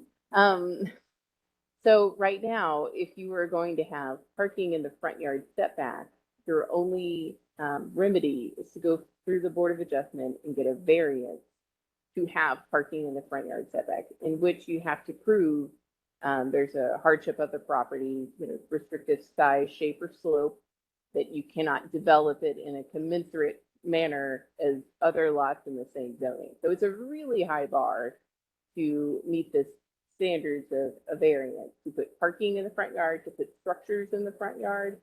So that's why staff has proposed an option to allow those to be considered by the board in the special exception variance, where it's just not going to negatively affect neighboring properties. And there is a public noticing procedure and a public hearing, and they can tie it to a site plan and get as specific as they want to in the special exception, processes of the board. So, we're not proposing that parking in the front yard setback and playgrounds and tall fences and all that stuff are allowed by right. We're proposing that if there was a need for some reason, maybe it's on a corner lot, maybe there's 2 front yards, maybe, they're trying to be respectful of their parent parking, and so they want to provide some parking, and it just so happens to be in that second front yard. Maybe it's just a technicality. We wanted to think of some ways where they could go and ask for exceptions to, the requirements of not putting parking in front yard, not having structures in the front yard or the side yard or wherever it needs to be, to just create a space. And so again, as much as that's something that's allowed, should there be any other parameters that are considered, such as no more than 50%, or just leaving that to the board discretion as where staff's? Yeah, I would prefer just leaving it to the board. Okay, and then my final question, and then Commissioner Carpenter, drop-offs. As much as no parking is suggested by staff, I think we've had a robust discussion on that. But clearly there's going to be folks who are on their way to work or running home and trying to get to the PTA meeting that you're going to have to drive. And I don't see any, how is that thought about at staff? Because I don't see anything within here that would address if there may be some amount of maneuvering, waiting area, some component that, is a typical usage for this type of facility. Is that anything that was evaluated? Maybe not like in detail, but as someone who's had 2 children and had to take them to daycare the whole time, every single daycare I looked at, which, by the way, amongst my cohort, the saying goes, be on a stick, get on a bunch of waiting lists, because I do know several people that could not find infant care, and so they had to quit their job so that they can have care for their child. But every single daycare that I've ever considered taking my child to has had some sort of operational plan. One was at a church and there was little parking on site. There was some across the street, But there was a little drive-up lane that's where the parents would park, and they had some plan for the employees would park across the street or whatever it was. But every childcare I've ever seen had some sort of procedures that parents were supposed to follow, and it's also been my experience that calling the city first and not calling the daycare is probably not what we should tell our residents to do. They really ought to call the daycare first and say, hey, this is a problem for me. Can you please find some other way of, and I don't know. Obviously there's nothing we can do policy wise to do that, but I don't know. About it. Thank you, Ms. May. Mr. Nevers, I think you have a follow-up. Thank you, ma'am. I do want to clarify that we did do research trying to find service requests, complaints, or any exercise that the city had to implement related to childcare facilities, and we found 0. Maybe that's because people don't call 311. However, there was no record of any complaints or concerns that the city currently has related to traffic operations. And then my second point is that in the last years, anecdotally, I can tell you that city staff, we don't ask for, I'll use the word the acronym TMP. We don't ask for TMPs for childcare facilities. I can only remember 2, one Hog Elementary, another one on Beckley Mead and Polk. Those are the only 2 childcare facilities that I recall that were, because of the circumstances, because of the uniqueness of their site, we requested, because they go through zoning, through a zoning amendment, we recommended the applicant to provide us with enough information to justify staff's recommendation, whether it was approval or denial. But we don't, and that's because childcare facilities don't operate the way schools operate, where all students come in at a time, and if not, they're late. Childcare facilities, just by nature, arrivals and departures coming at different times, and they spread out their arrival, and therefore there's no evident amount of vehicles showing up. It's a very good point that you're making, independent from the parking component, their operations. We just don't have any evidence or anecdotal experience where childcare facilities have become a nuisance in terms of operations. Or planning wise, we've never seen what we call a TMP. And then finally, a third point related to operations is because there's a difference between opening a childcare at an existing single family home, or demolishing and building a whole new structure to accommodate a childcare facility. I do want to clarify that staff at permitting still has the responsibility to evaluate development impact and the ability as well to deny an application for purposes of development impact. And the applicant's appeal avenue would be CPC, where if staff is unable to approve a proposed development reconstruction, that is not as a CO, but rather a new construction, then their avenue would be an appeal to CPC for them to explain how their building is actually well considered for the adjacent property. Thank you, Mr. Medrose. Okay, so I think I saw Commissioner Carpenter, and then we're going to go to the third round, and I've got Mr. Baring up first, and others raise your hand as you want to follow up. Am I next? Yes. Thank you, Commissioner Carpenter. Yes, Mr. Navarez, I think the example you just used on Polk and Beckley Mead is an excellent one, because as I recall, that was on our zoned property, but it was directly across Beckley Mead from a truck stop, which I guess was zoned industrial something.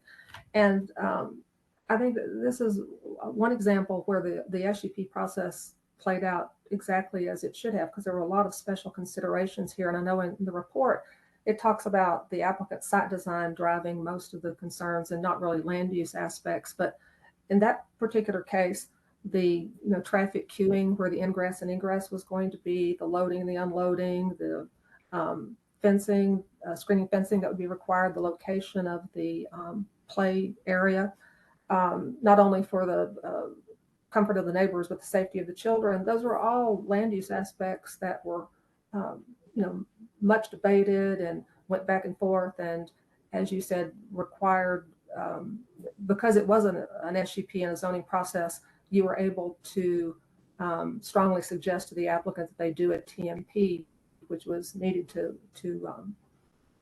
work on those land use aspects of the case. I think that's at least one example to me that shows that the SUP process was working as it was intended to.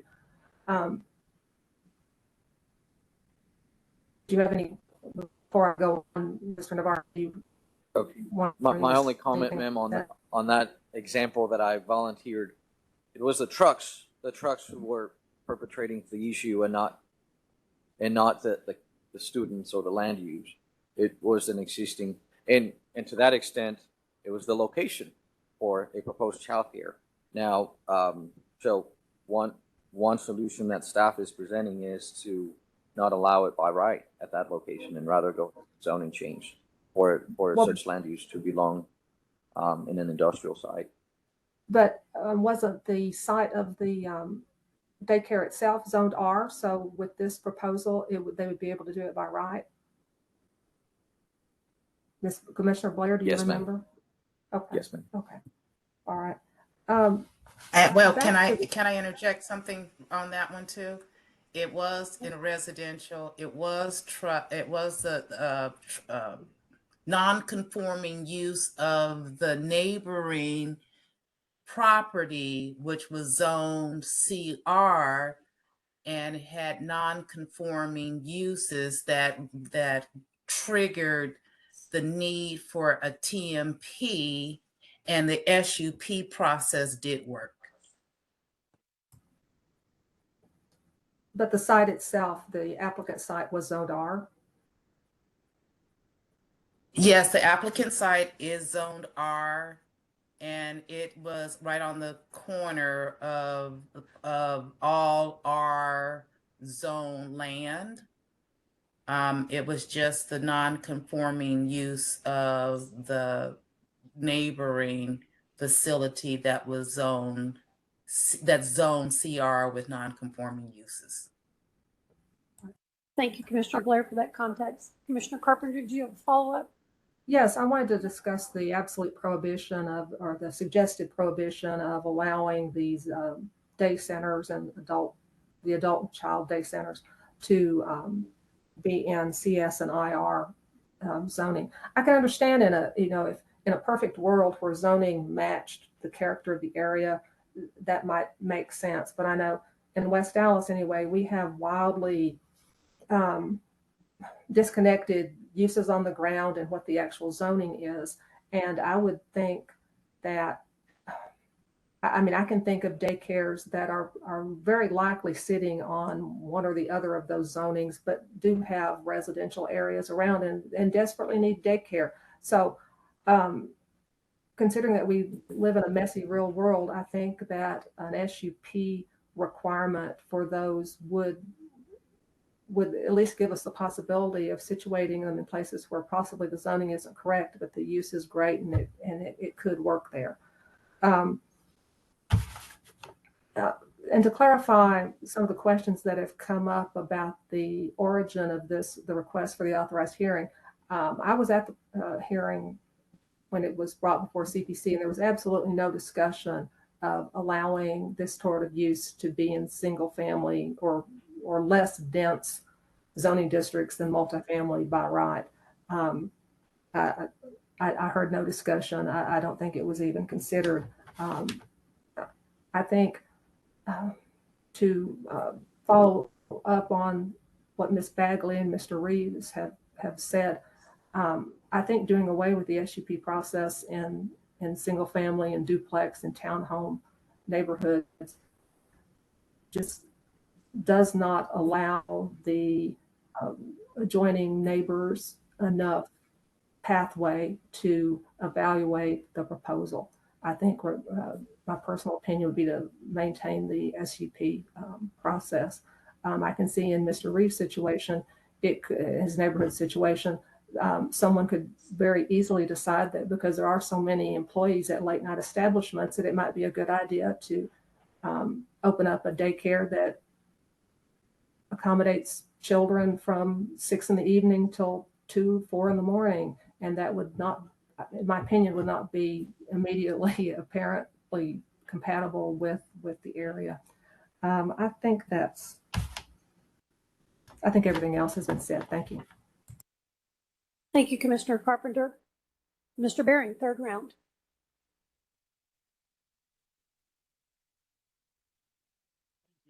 I'll keep it brief, more of a comment at this point. In looking back over the staff recommendations, I think number 5 is really key.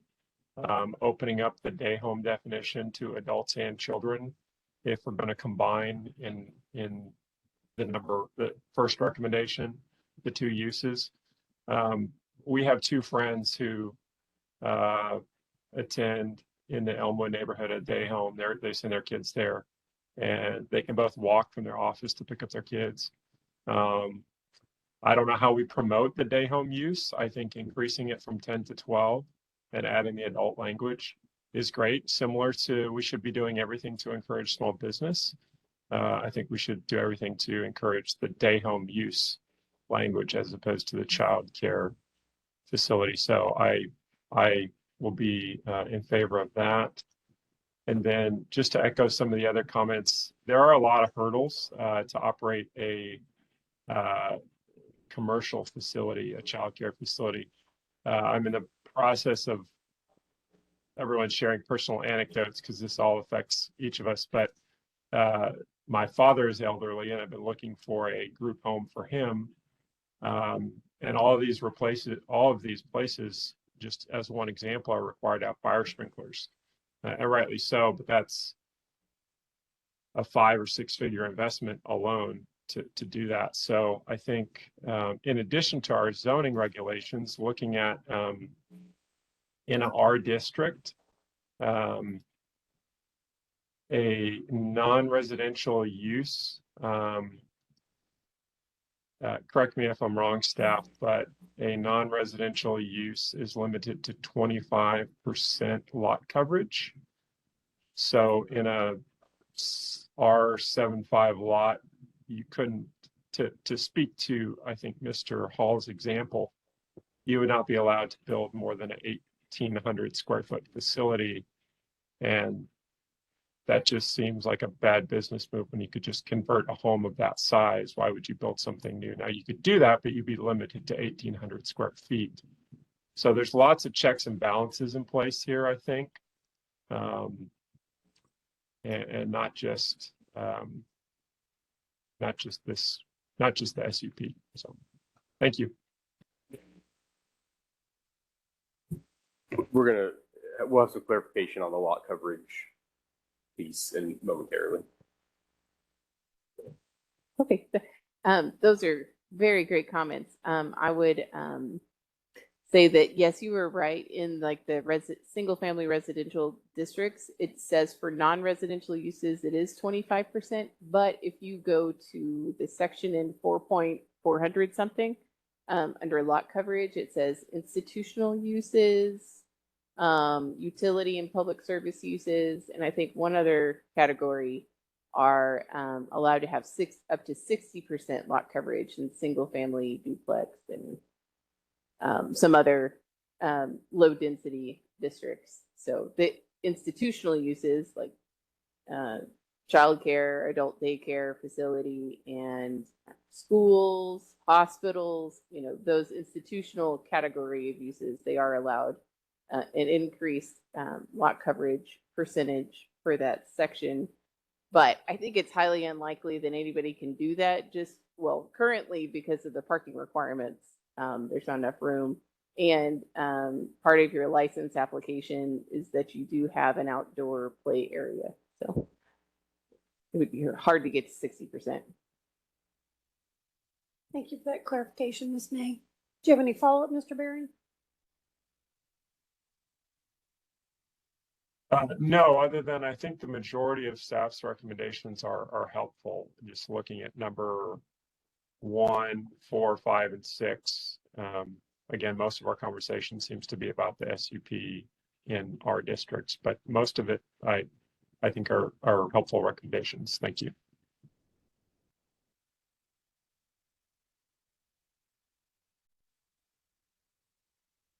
Oh, sorry, I'm talking on mute. Vice Chair Blair. Yeah, I have a question, follow up. You guys, this bringing this to ZOAC was based off of two cases. Can you please cite those cases? Or can anyone cite those two cases that zoning cases, that the SUP cases? It will take me 1 second to dig, but I have the case numbers. Or do you know, Chair Hampton?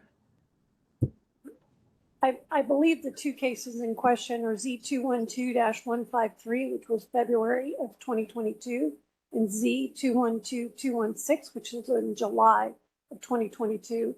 And I believe Mr. Doss will confirm that those were the two reference cases. But also, just wanted to just reiterate that, you know, our charge is not to look at specific, you know, site cases. We're talking about land use in general. What's the right regulations for the future? We're not just looking at what happened, you know, last year. Well, no, you know, no, we need to look overall. I was trying to validate that there is, because I do know of, and I guess that's 2023. There's two cases. One of which I had, right, on Beckley Mead and Polk, and then my church amended their PD for child care. And I guess the point I'm trying to make is, if we only looked at SUPs, was there any more PDs that also were amended to allow for daycare, adult daycare, or other sort? We didn't look at PDs mainly because they're permitted by right or by SUP, and if we looked at every PD, every single PD is an open book to rewrite P1A in whatever manner the applicant wants to try to rewrite it. So it's kind of they're all case by case and very specific for that PD. So we didn't look at those. But if you wanted to email any known, we'd be happy to look at them as a case study. Well, my church just recently amended their PD to accommodate a daycare. And it was just a word change so that it's something that can be done. And I can look that up and I can get it for you if you like. But like I was just sitting here thinking this is just my editorial, and after my editorial, I'm gonna hush. I was just here thinking, when I hear you guys say that there are communities that lack child care and adult daycare. Now, I admit there's a lack of adult daycare, not only in the city of Dallas, but everywhere. It seems like we forget our aging parents and adults in every type of opportunity we have for them. But when I was just sitting here and thinking, okay, near me, I can count 5 daycares within a 2-mile radius that all accept children from birth to 12 years old. And then there was one that's not going to be built, that hasn't even been built yet, on Beckley Mead. But it's got a specialty niche because it's a child care facility that also specializes in children with autism. And then there is a after school care that does before and after school care for children who are whose parents work. and can't be there to get them back to and from school. I have, so in every major church that surrounds me, and there's 5 or 6 of them, one of which I go to, they all have day child care services in them that start from from birth, 6 weeks old to 12 years old. So I feel like this is one instance that my community is blessed. In fact, we're so blessed we're oversaturated with the use. I wished I could share some of this use with some of the communities that have lack of it, because yeah, we do see an influx of traffic as parents come in to pick up their kids, especially at 6 p.m. The 6 p.m. hour is a hard hour because that's when everybody's required to get their kids out of the daycare. Otherwise, they pay per minute. Um, so, and we have a high influx of parents driving in to drop their kids off between the hours of 7 and 8 when they're trying to get to work. So I think that we always have this misconception that any change that we do, it doesn't seem to fit everybody's shoe, and we need to shoehorn things for one community where the shoe's too big for another community. So while we're pulling this apart, I just want us all to remember that it's not a one shoe fit all. But we do need to see what is the best use of land throughout the whole entire city. Thank you. Thank you, Vice Chair Blair. And I believe I saw Ms. Bagley. Thank you, Ms. Bagley. I have one broad thing and one little thing. Thank you all, staff, for all the work on this. And in your presentation, Mr. Dawson showed the map that showed areas that don't have a lot of daycare. You also showed the population pyramid that shows it's like barrel shaped now, fat barrel. So we do need these facilities. I understand that. I don't, in my comments, I didn't think about the term proliferation. That was not what I was intended there. It's just a concern for neighbors.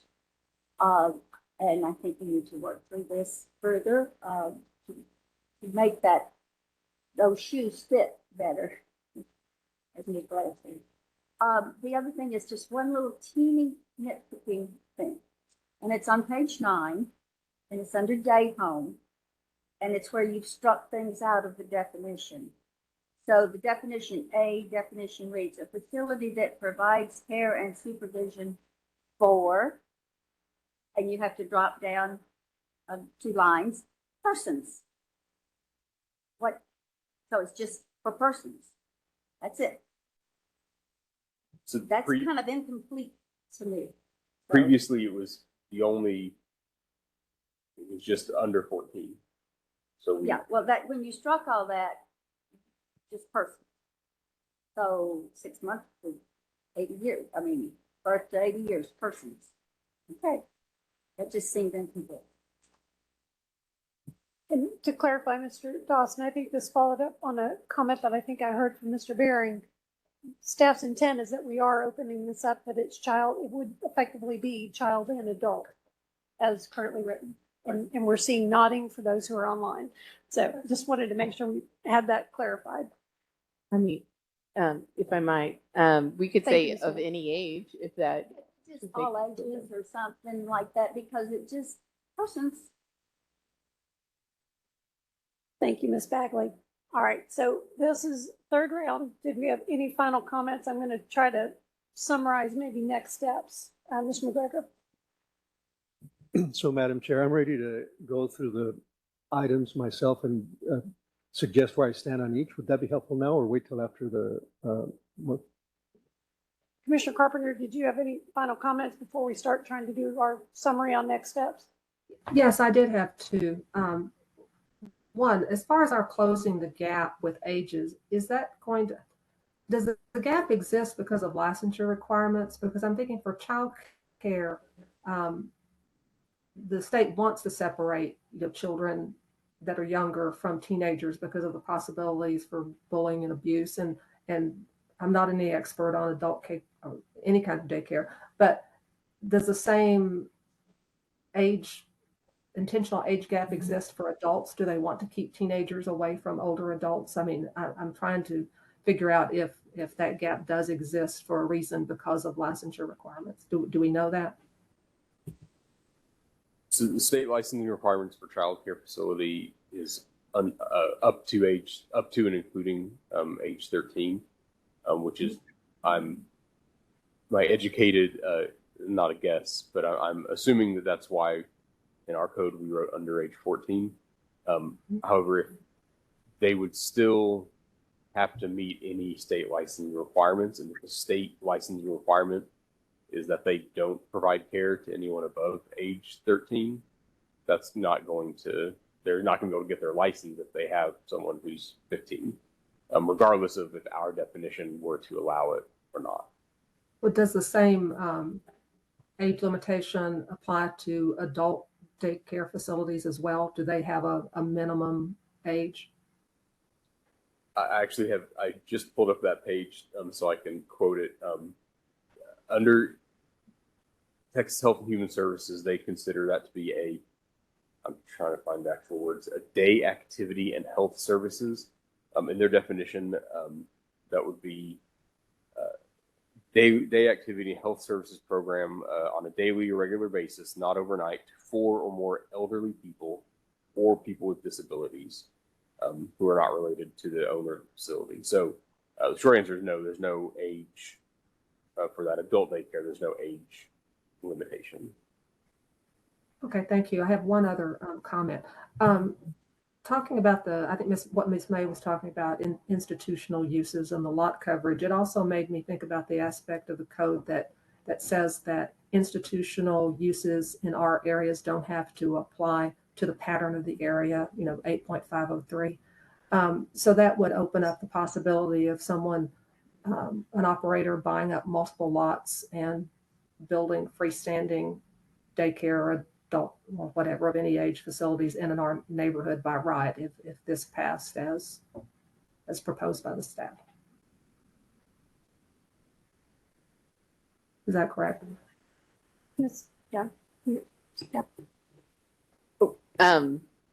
So I'm not an expert on Article 8, but it sounds good. And I think that's something that, we would expect in our single family districts, that a church, might be on a larger lot than the single family residential. Mm-hmm. Right. So I think that would be consistent with, what's normally practiced and probably the future. The way it comes up during platting cases, when we look at those reports, is always that, institutional uses such as schools and churches are expected to be in residential areas, but, it's never really been brought up that, well, because of the SUP requirement that something, a purely commercial use like a daycare could be exempt from the pattern of the area requirements as well. But thank you. Yeah, essentially, should there be a consideration on lot area, maximum lot area, I think is what I'm hearing you say, potentially, Commissioner Carpenter, depending on where everything. That would be another. Thank you, Commissioner Carpenter. Okay, Mr. McGregor, let's see how we land. All right. Thank you, Madam Chair. I'll just go through the list. I based it off of the list on page 6, but however, that list does not seem to include every one of the recommendations. So I'll cover all of them as much. I think I'm covering everything mentioned here if I can. First point, a couple of points about combining adult and child care or adding ages 16 to 18 to the child care definition. I would not want to make a decision on this without input or approve it without input from someone in the industry. I just feel it's outside of my area of knowledge, and I hate to think that we could create policy that has a potential of putting individuals in harm's way. I am, however, on the second point of removing the SUP requirement element in residential districts, I do agree to it. I don't have a problem. There are, from what I've heard today, there's not an obvious issue of nuisance or traffic or parking in the current businesses. There aren't that many of these businesses. I think we're talking, if I understand correctly, of generally small scale operations. So the one benefit of removing the SUP is making it easier for individuals to run these businesses, which hopefully will improve the supply for what seems to be an area of a lot of demand. So the average of an individual living alone in a neighborhood can just start a business out of their home for the neighbors nearby and have a few people, a few kids, and make some money along the way. I don't agree on point number 3 in disallowing these uses in area zoned commercial services or IR because I don't see that is a problem, and I think that we are, as I said earlier, overextending City Hall's reach into that. And I didn't ask a question on this, but I'll just put it out there. I don't know whether or not removing that right would trigger the legal issue of taking.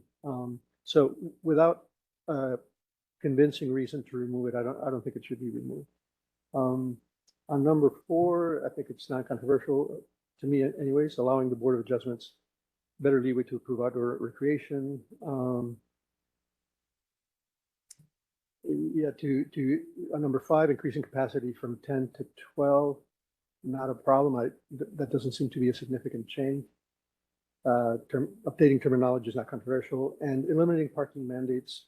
I do agree with that. I stated it before. It's out of the generally accepted principle in current urban design that the parking decisions are usually better left to the market. In addition, these businesses in particular are the type of business is not one where parking is required as much. It's been explained by Ms. May that most of these businesses have a system for drop off, and I would hate to require these properties to build parking, surface parking, which is the ugliest use of land, for it to sit empty all the time. So that's, I covered all of them. I have 7 points, and that's where I stand. Thank you, Madam Chair.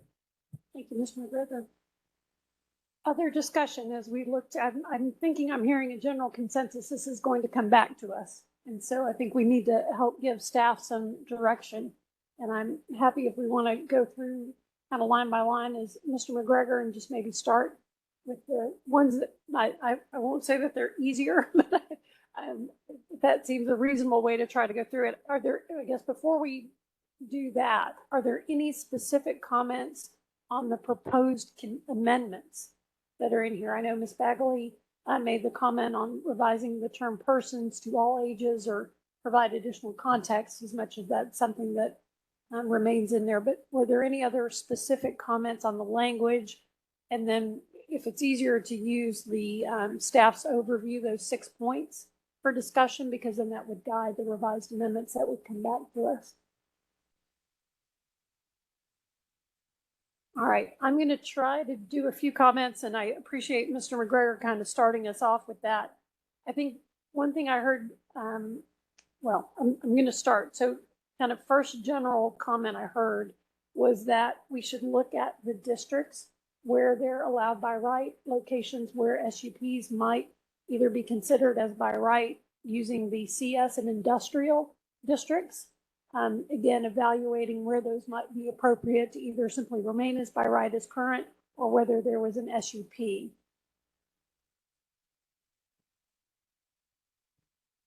Okay, I'm seeing no pushback there, or not any, I shouldn't say pushback, if there are any clarifications needed to that.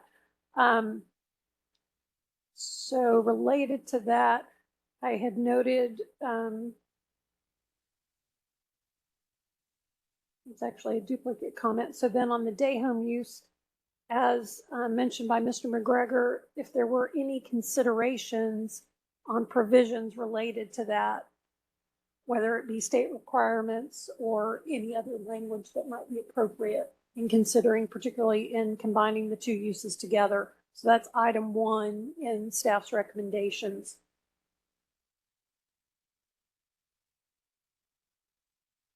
So item 2 talks about districts where allowed. So really 2 and 3 are together. Those are the districts and whether they're by right or SUPs.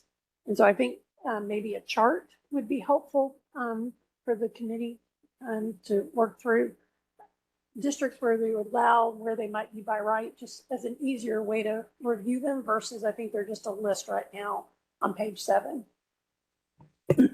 Sorry, so just to make sure I understand. So maybe Mr. Doss's slide of the chart, but in the report, current and proposed, right? Yes, I think members, does that make sense as a way to kind of go through these? I'm seeing some nods, so yes.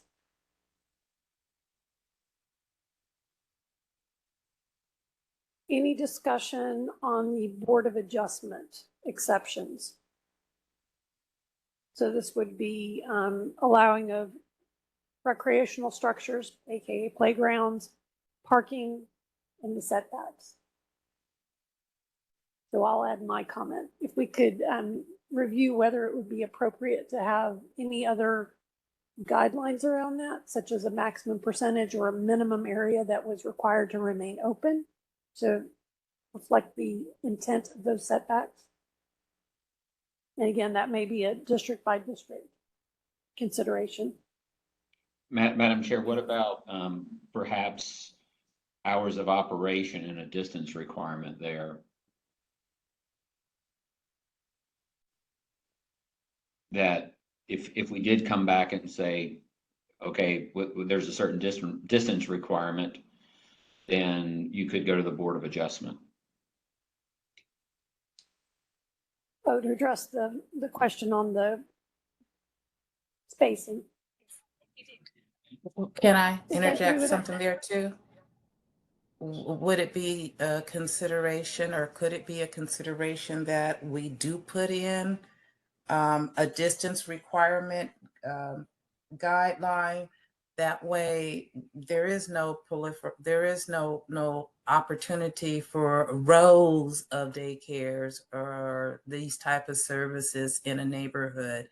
So, like you have with handicap services, you have to have the 1,000-foot distance from each one, and it's not by, it's by the way, and to define what that footage is, as whether it's like where the crow flies or opposed to per street.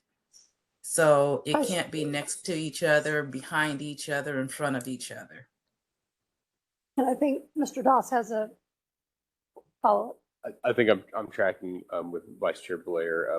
I think best potential would be by right 1,000-foot spacing. If a new facility wanted to locate within 1,000 feet, as measured in a straight line from property line to property line, or whatever is appropriate, they'd have to get an SUP requirement to operate within 1,000 feet of another, or whatever distance committee body feels is appropriate. Right. So you'll bring that back as part of staff's update? Yes. Okay, thank you. And then Mr. Reeves, go ahead. Potentially hours of operation, or 10 hours of operation, something along those lines could go to the board. Because there's a big difference between 24 hours and 10 hours during the day. And I don't know if we want to say, 6 in the morning to 6 at night, and then you go to a variance, or just 12 hours in general for, I don't know. I'm just kind of spitballing with ideas. Can staff research if that is a provision that could be included, if there's another reference of how to evaluate hours? Yeah, so typically the Board of Adjustments scope purview is to consider yard, lot, and space regulations, dimensional requirements, things like that. Not typically. One way we could handle that though is we were kind of chatting among ourselves during this. There might be other ways to handle that. Hours of operation through an SUP requirement if they wanted to operate, late hours or evening hours or something like that. We could look at options to regulate that, but yeah, Board of Adjustment would not be the appropriate body to consider that. Okay, but staff can evaluate. If something wanted to either, and again, whether it's late hours or whatever their provisions are, staff can help evaluate that. Thank you.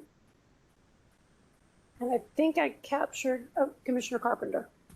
Yes, I also have a kind of a concern about the distinction between residential neighborhoods and non-residential neighborhoods as far as going to the board to get permission for outdoor recreation facilities and parking in the setbacks. I can see that being sort of easier for the Board of Adjustment or less controversial if it's not a single family neighborhood. I'm having difficulty with allowing unlimited discretion by the Board of Adjustment to put parking and recreational equipment in the front yard in a single family neighborhood. I don't know the best way to address that, but it is a concern for me. I can see it being less of a concern if you're dealing with a church property or some big piece of property that's not residential. Evaluate that. Yes. Thank you, Mr. Dawson. Thank you, Commissioner Carpenter. Sorry, I have Ms. May. yes, thank you. So let me get to where for again, so the board provision that was proposed is not necessarily tied to either residential or non-residential districts, as Commissioner Carpenter pointed out.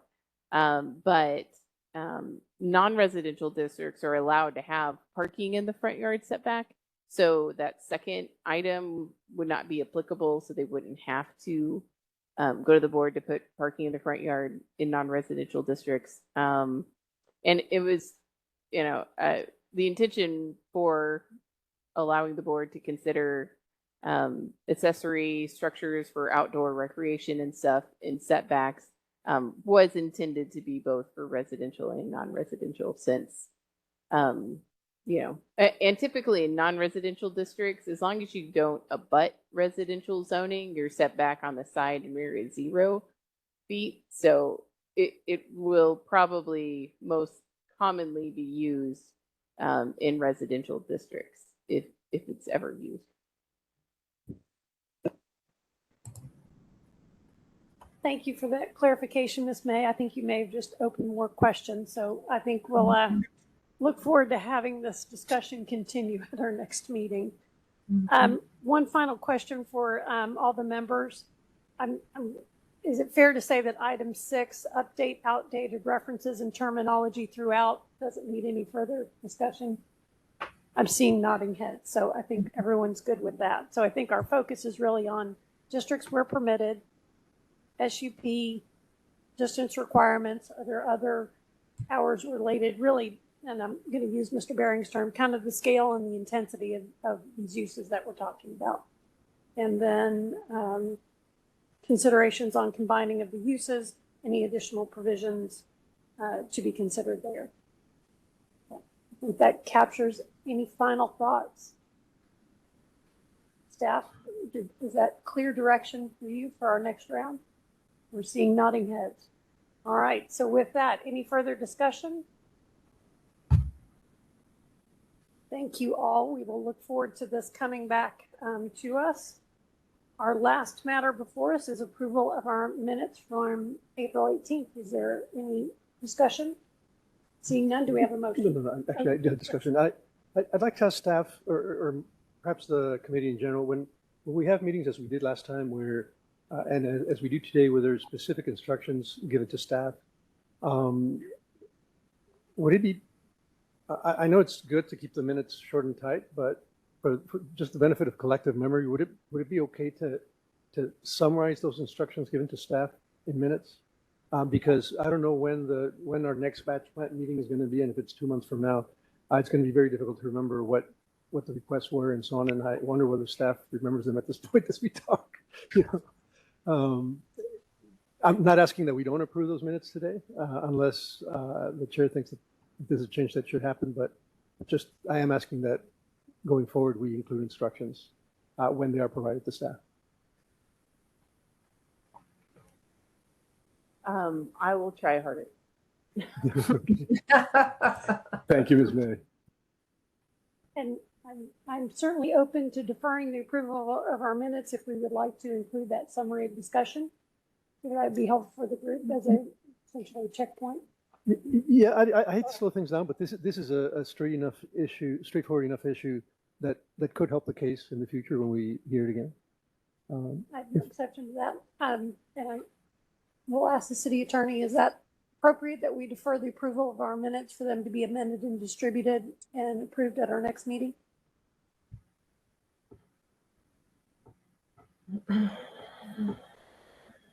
I believe we've done that in the past, but just wanted to confirm that that would be acceptable. All right, so if there's no exceptions from the body, staff will amend the minutes to include a summary of our discussion for returning of the item, and we will defer action until our next meeting.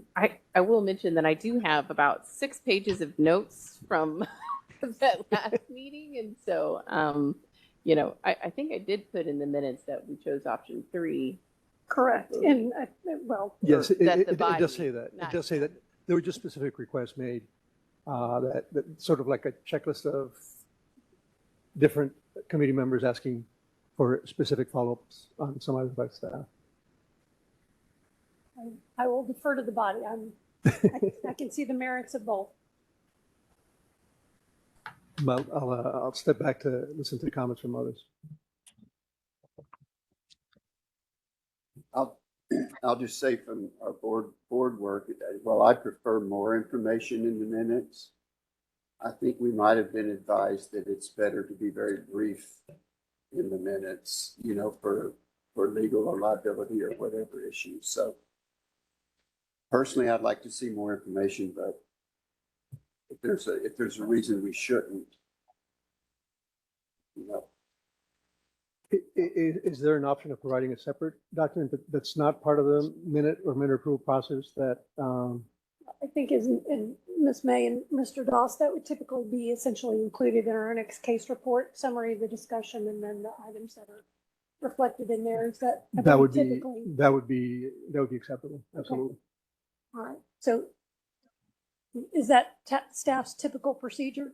Yes. So we do like to discuss, you know, at the last meeting we heard we wanted more information on XYZ, and therefore, you know, the following stuff is new, basically.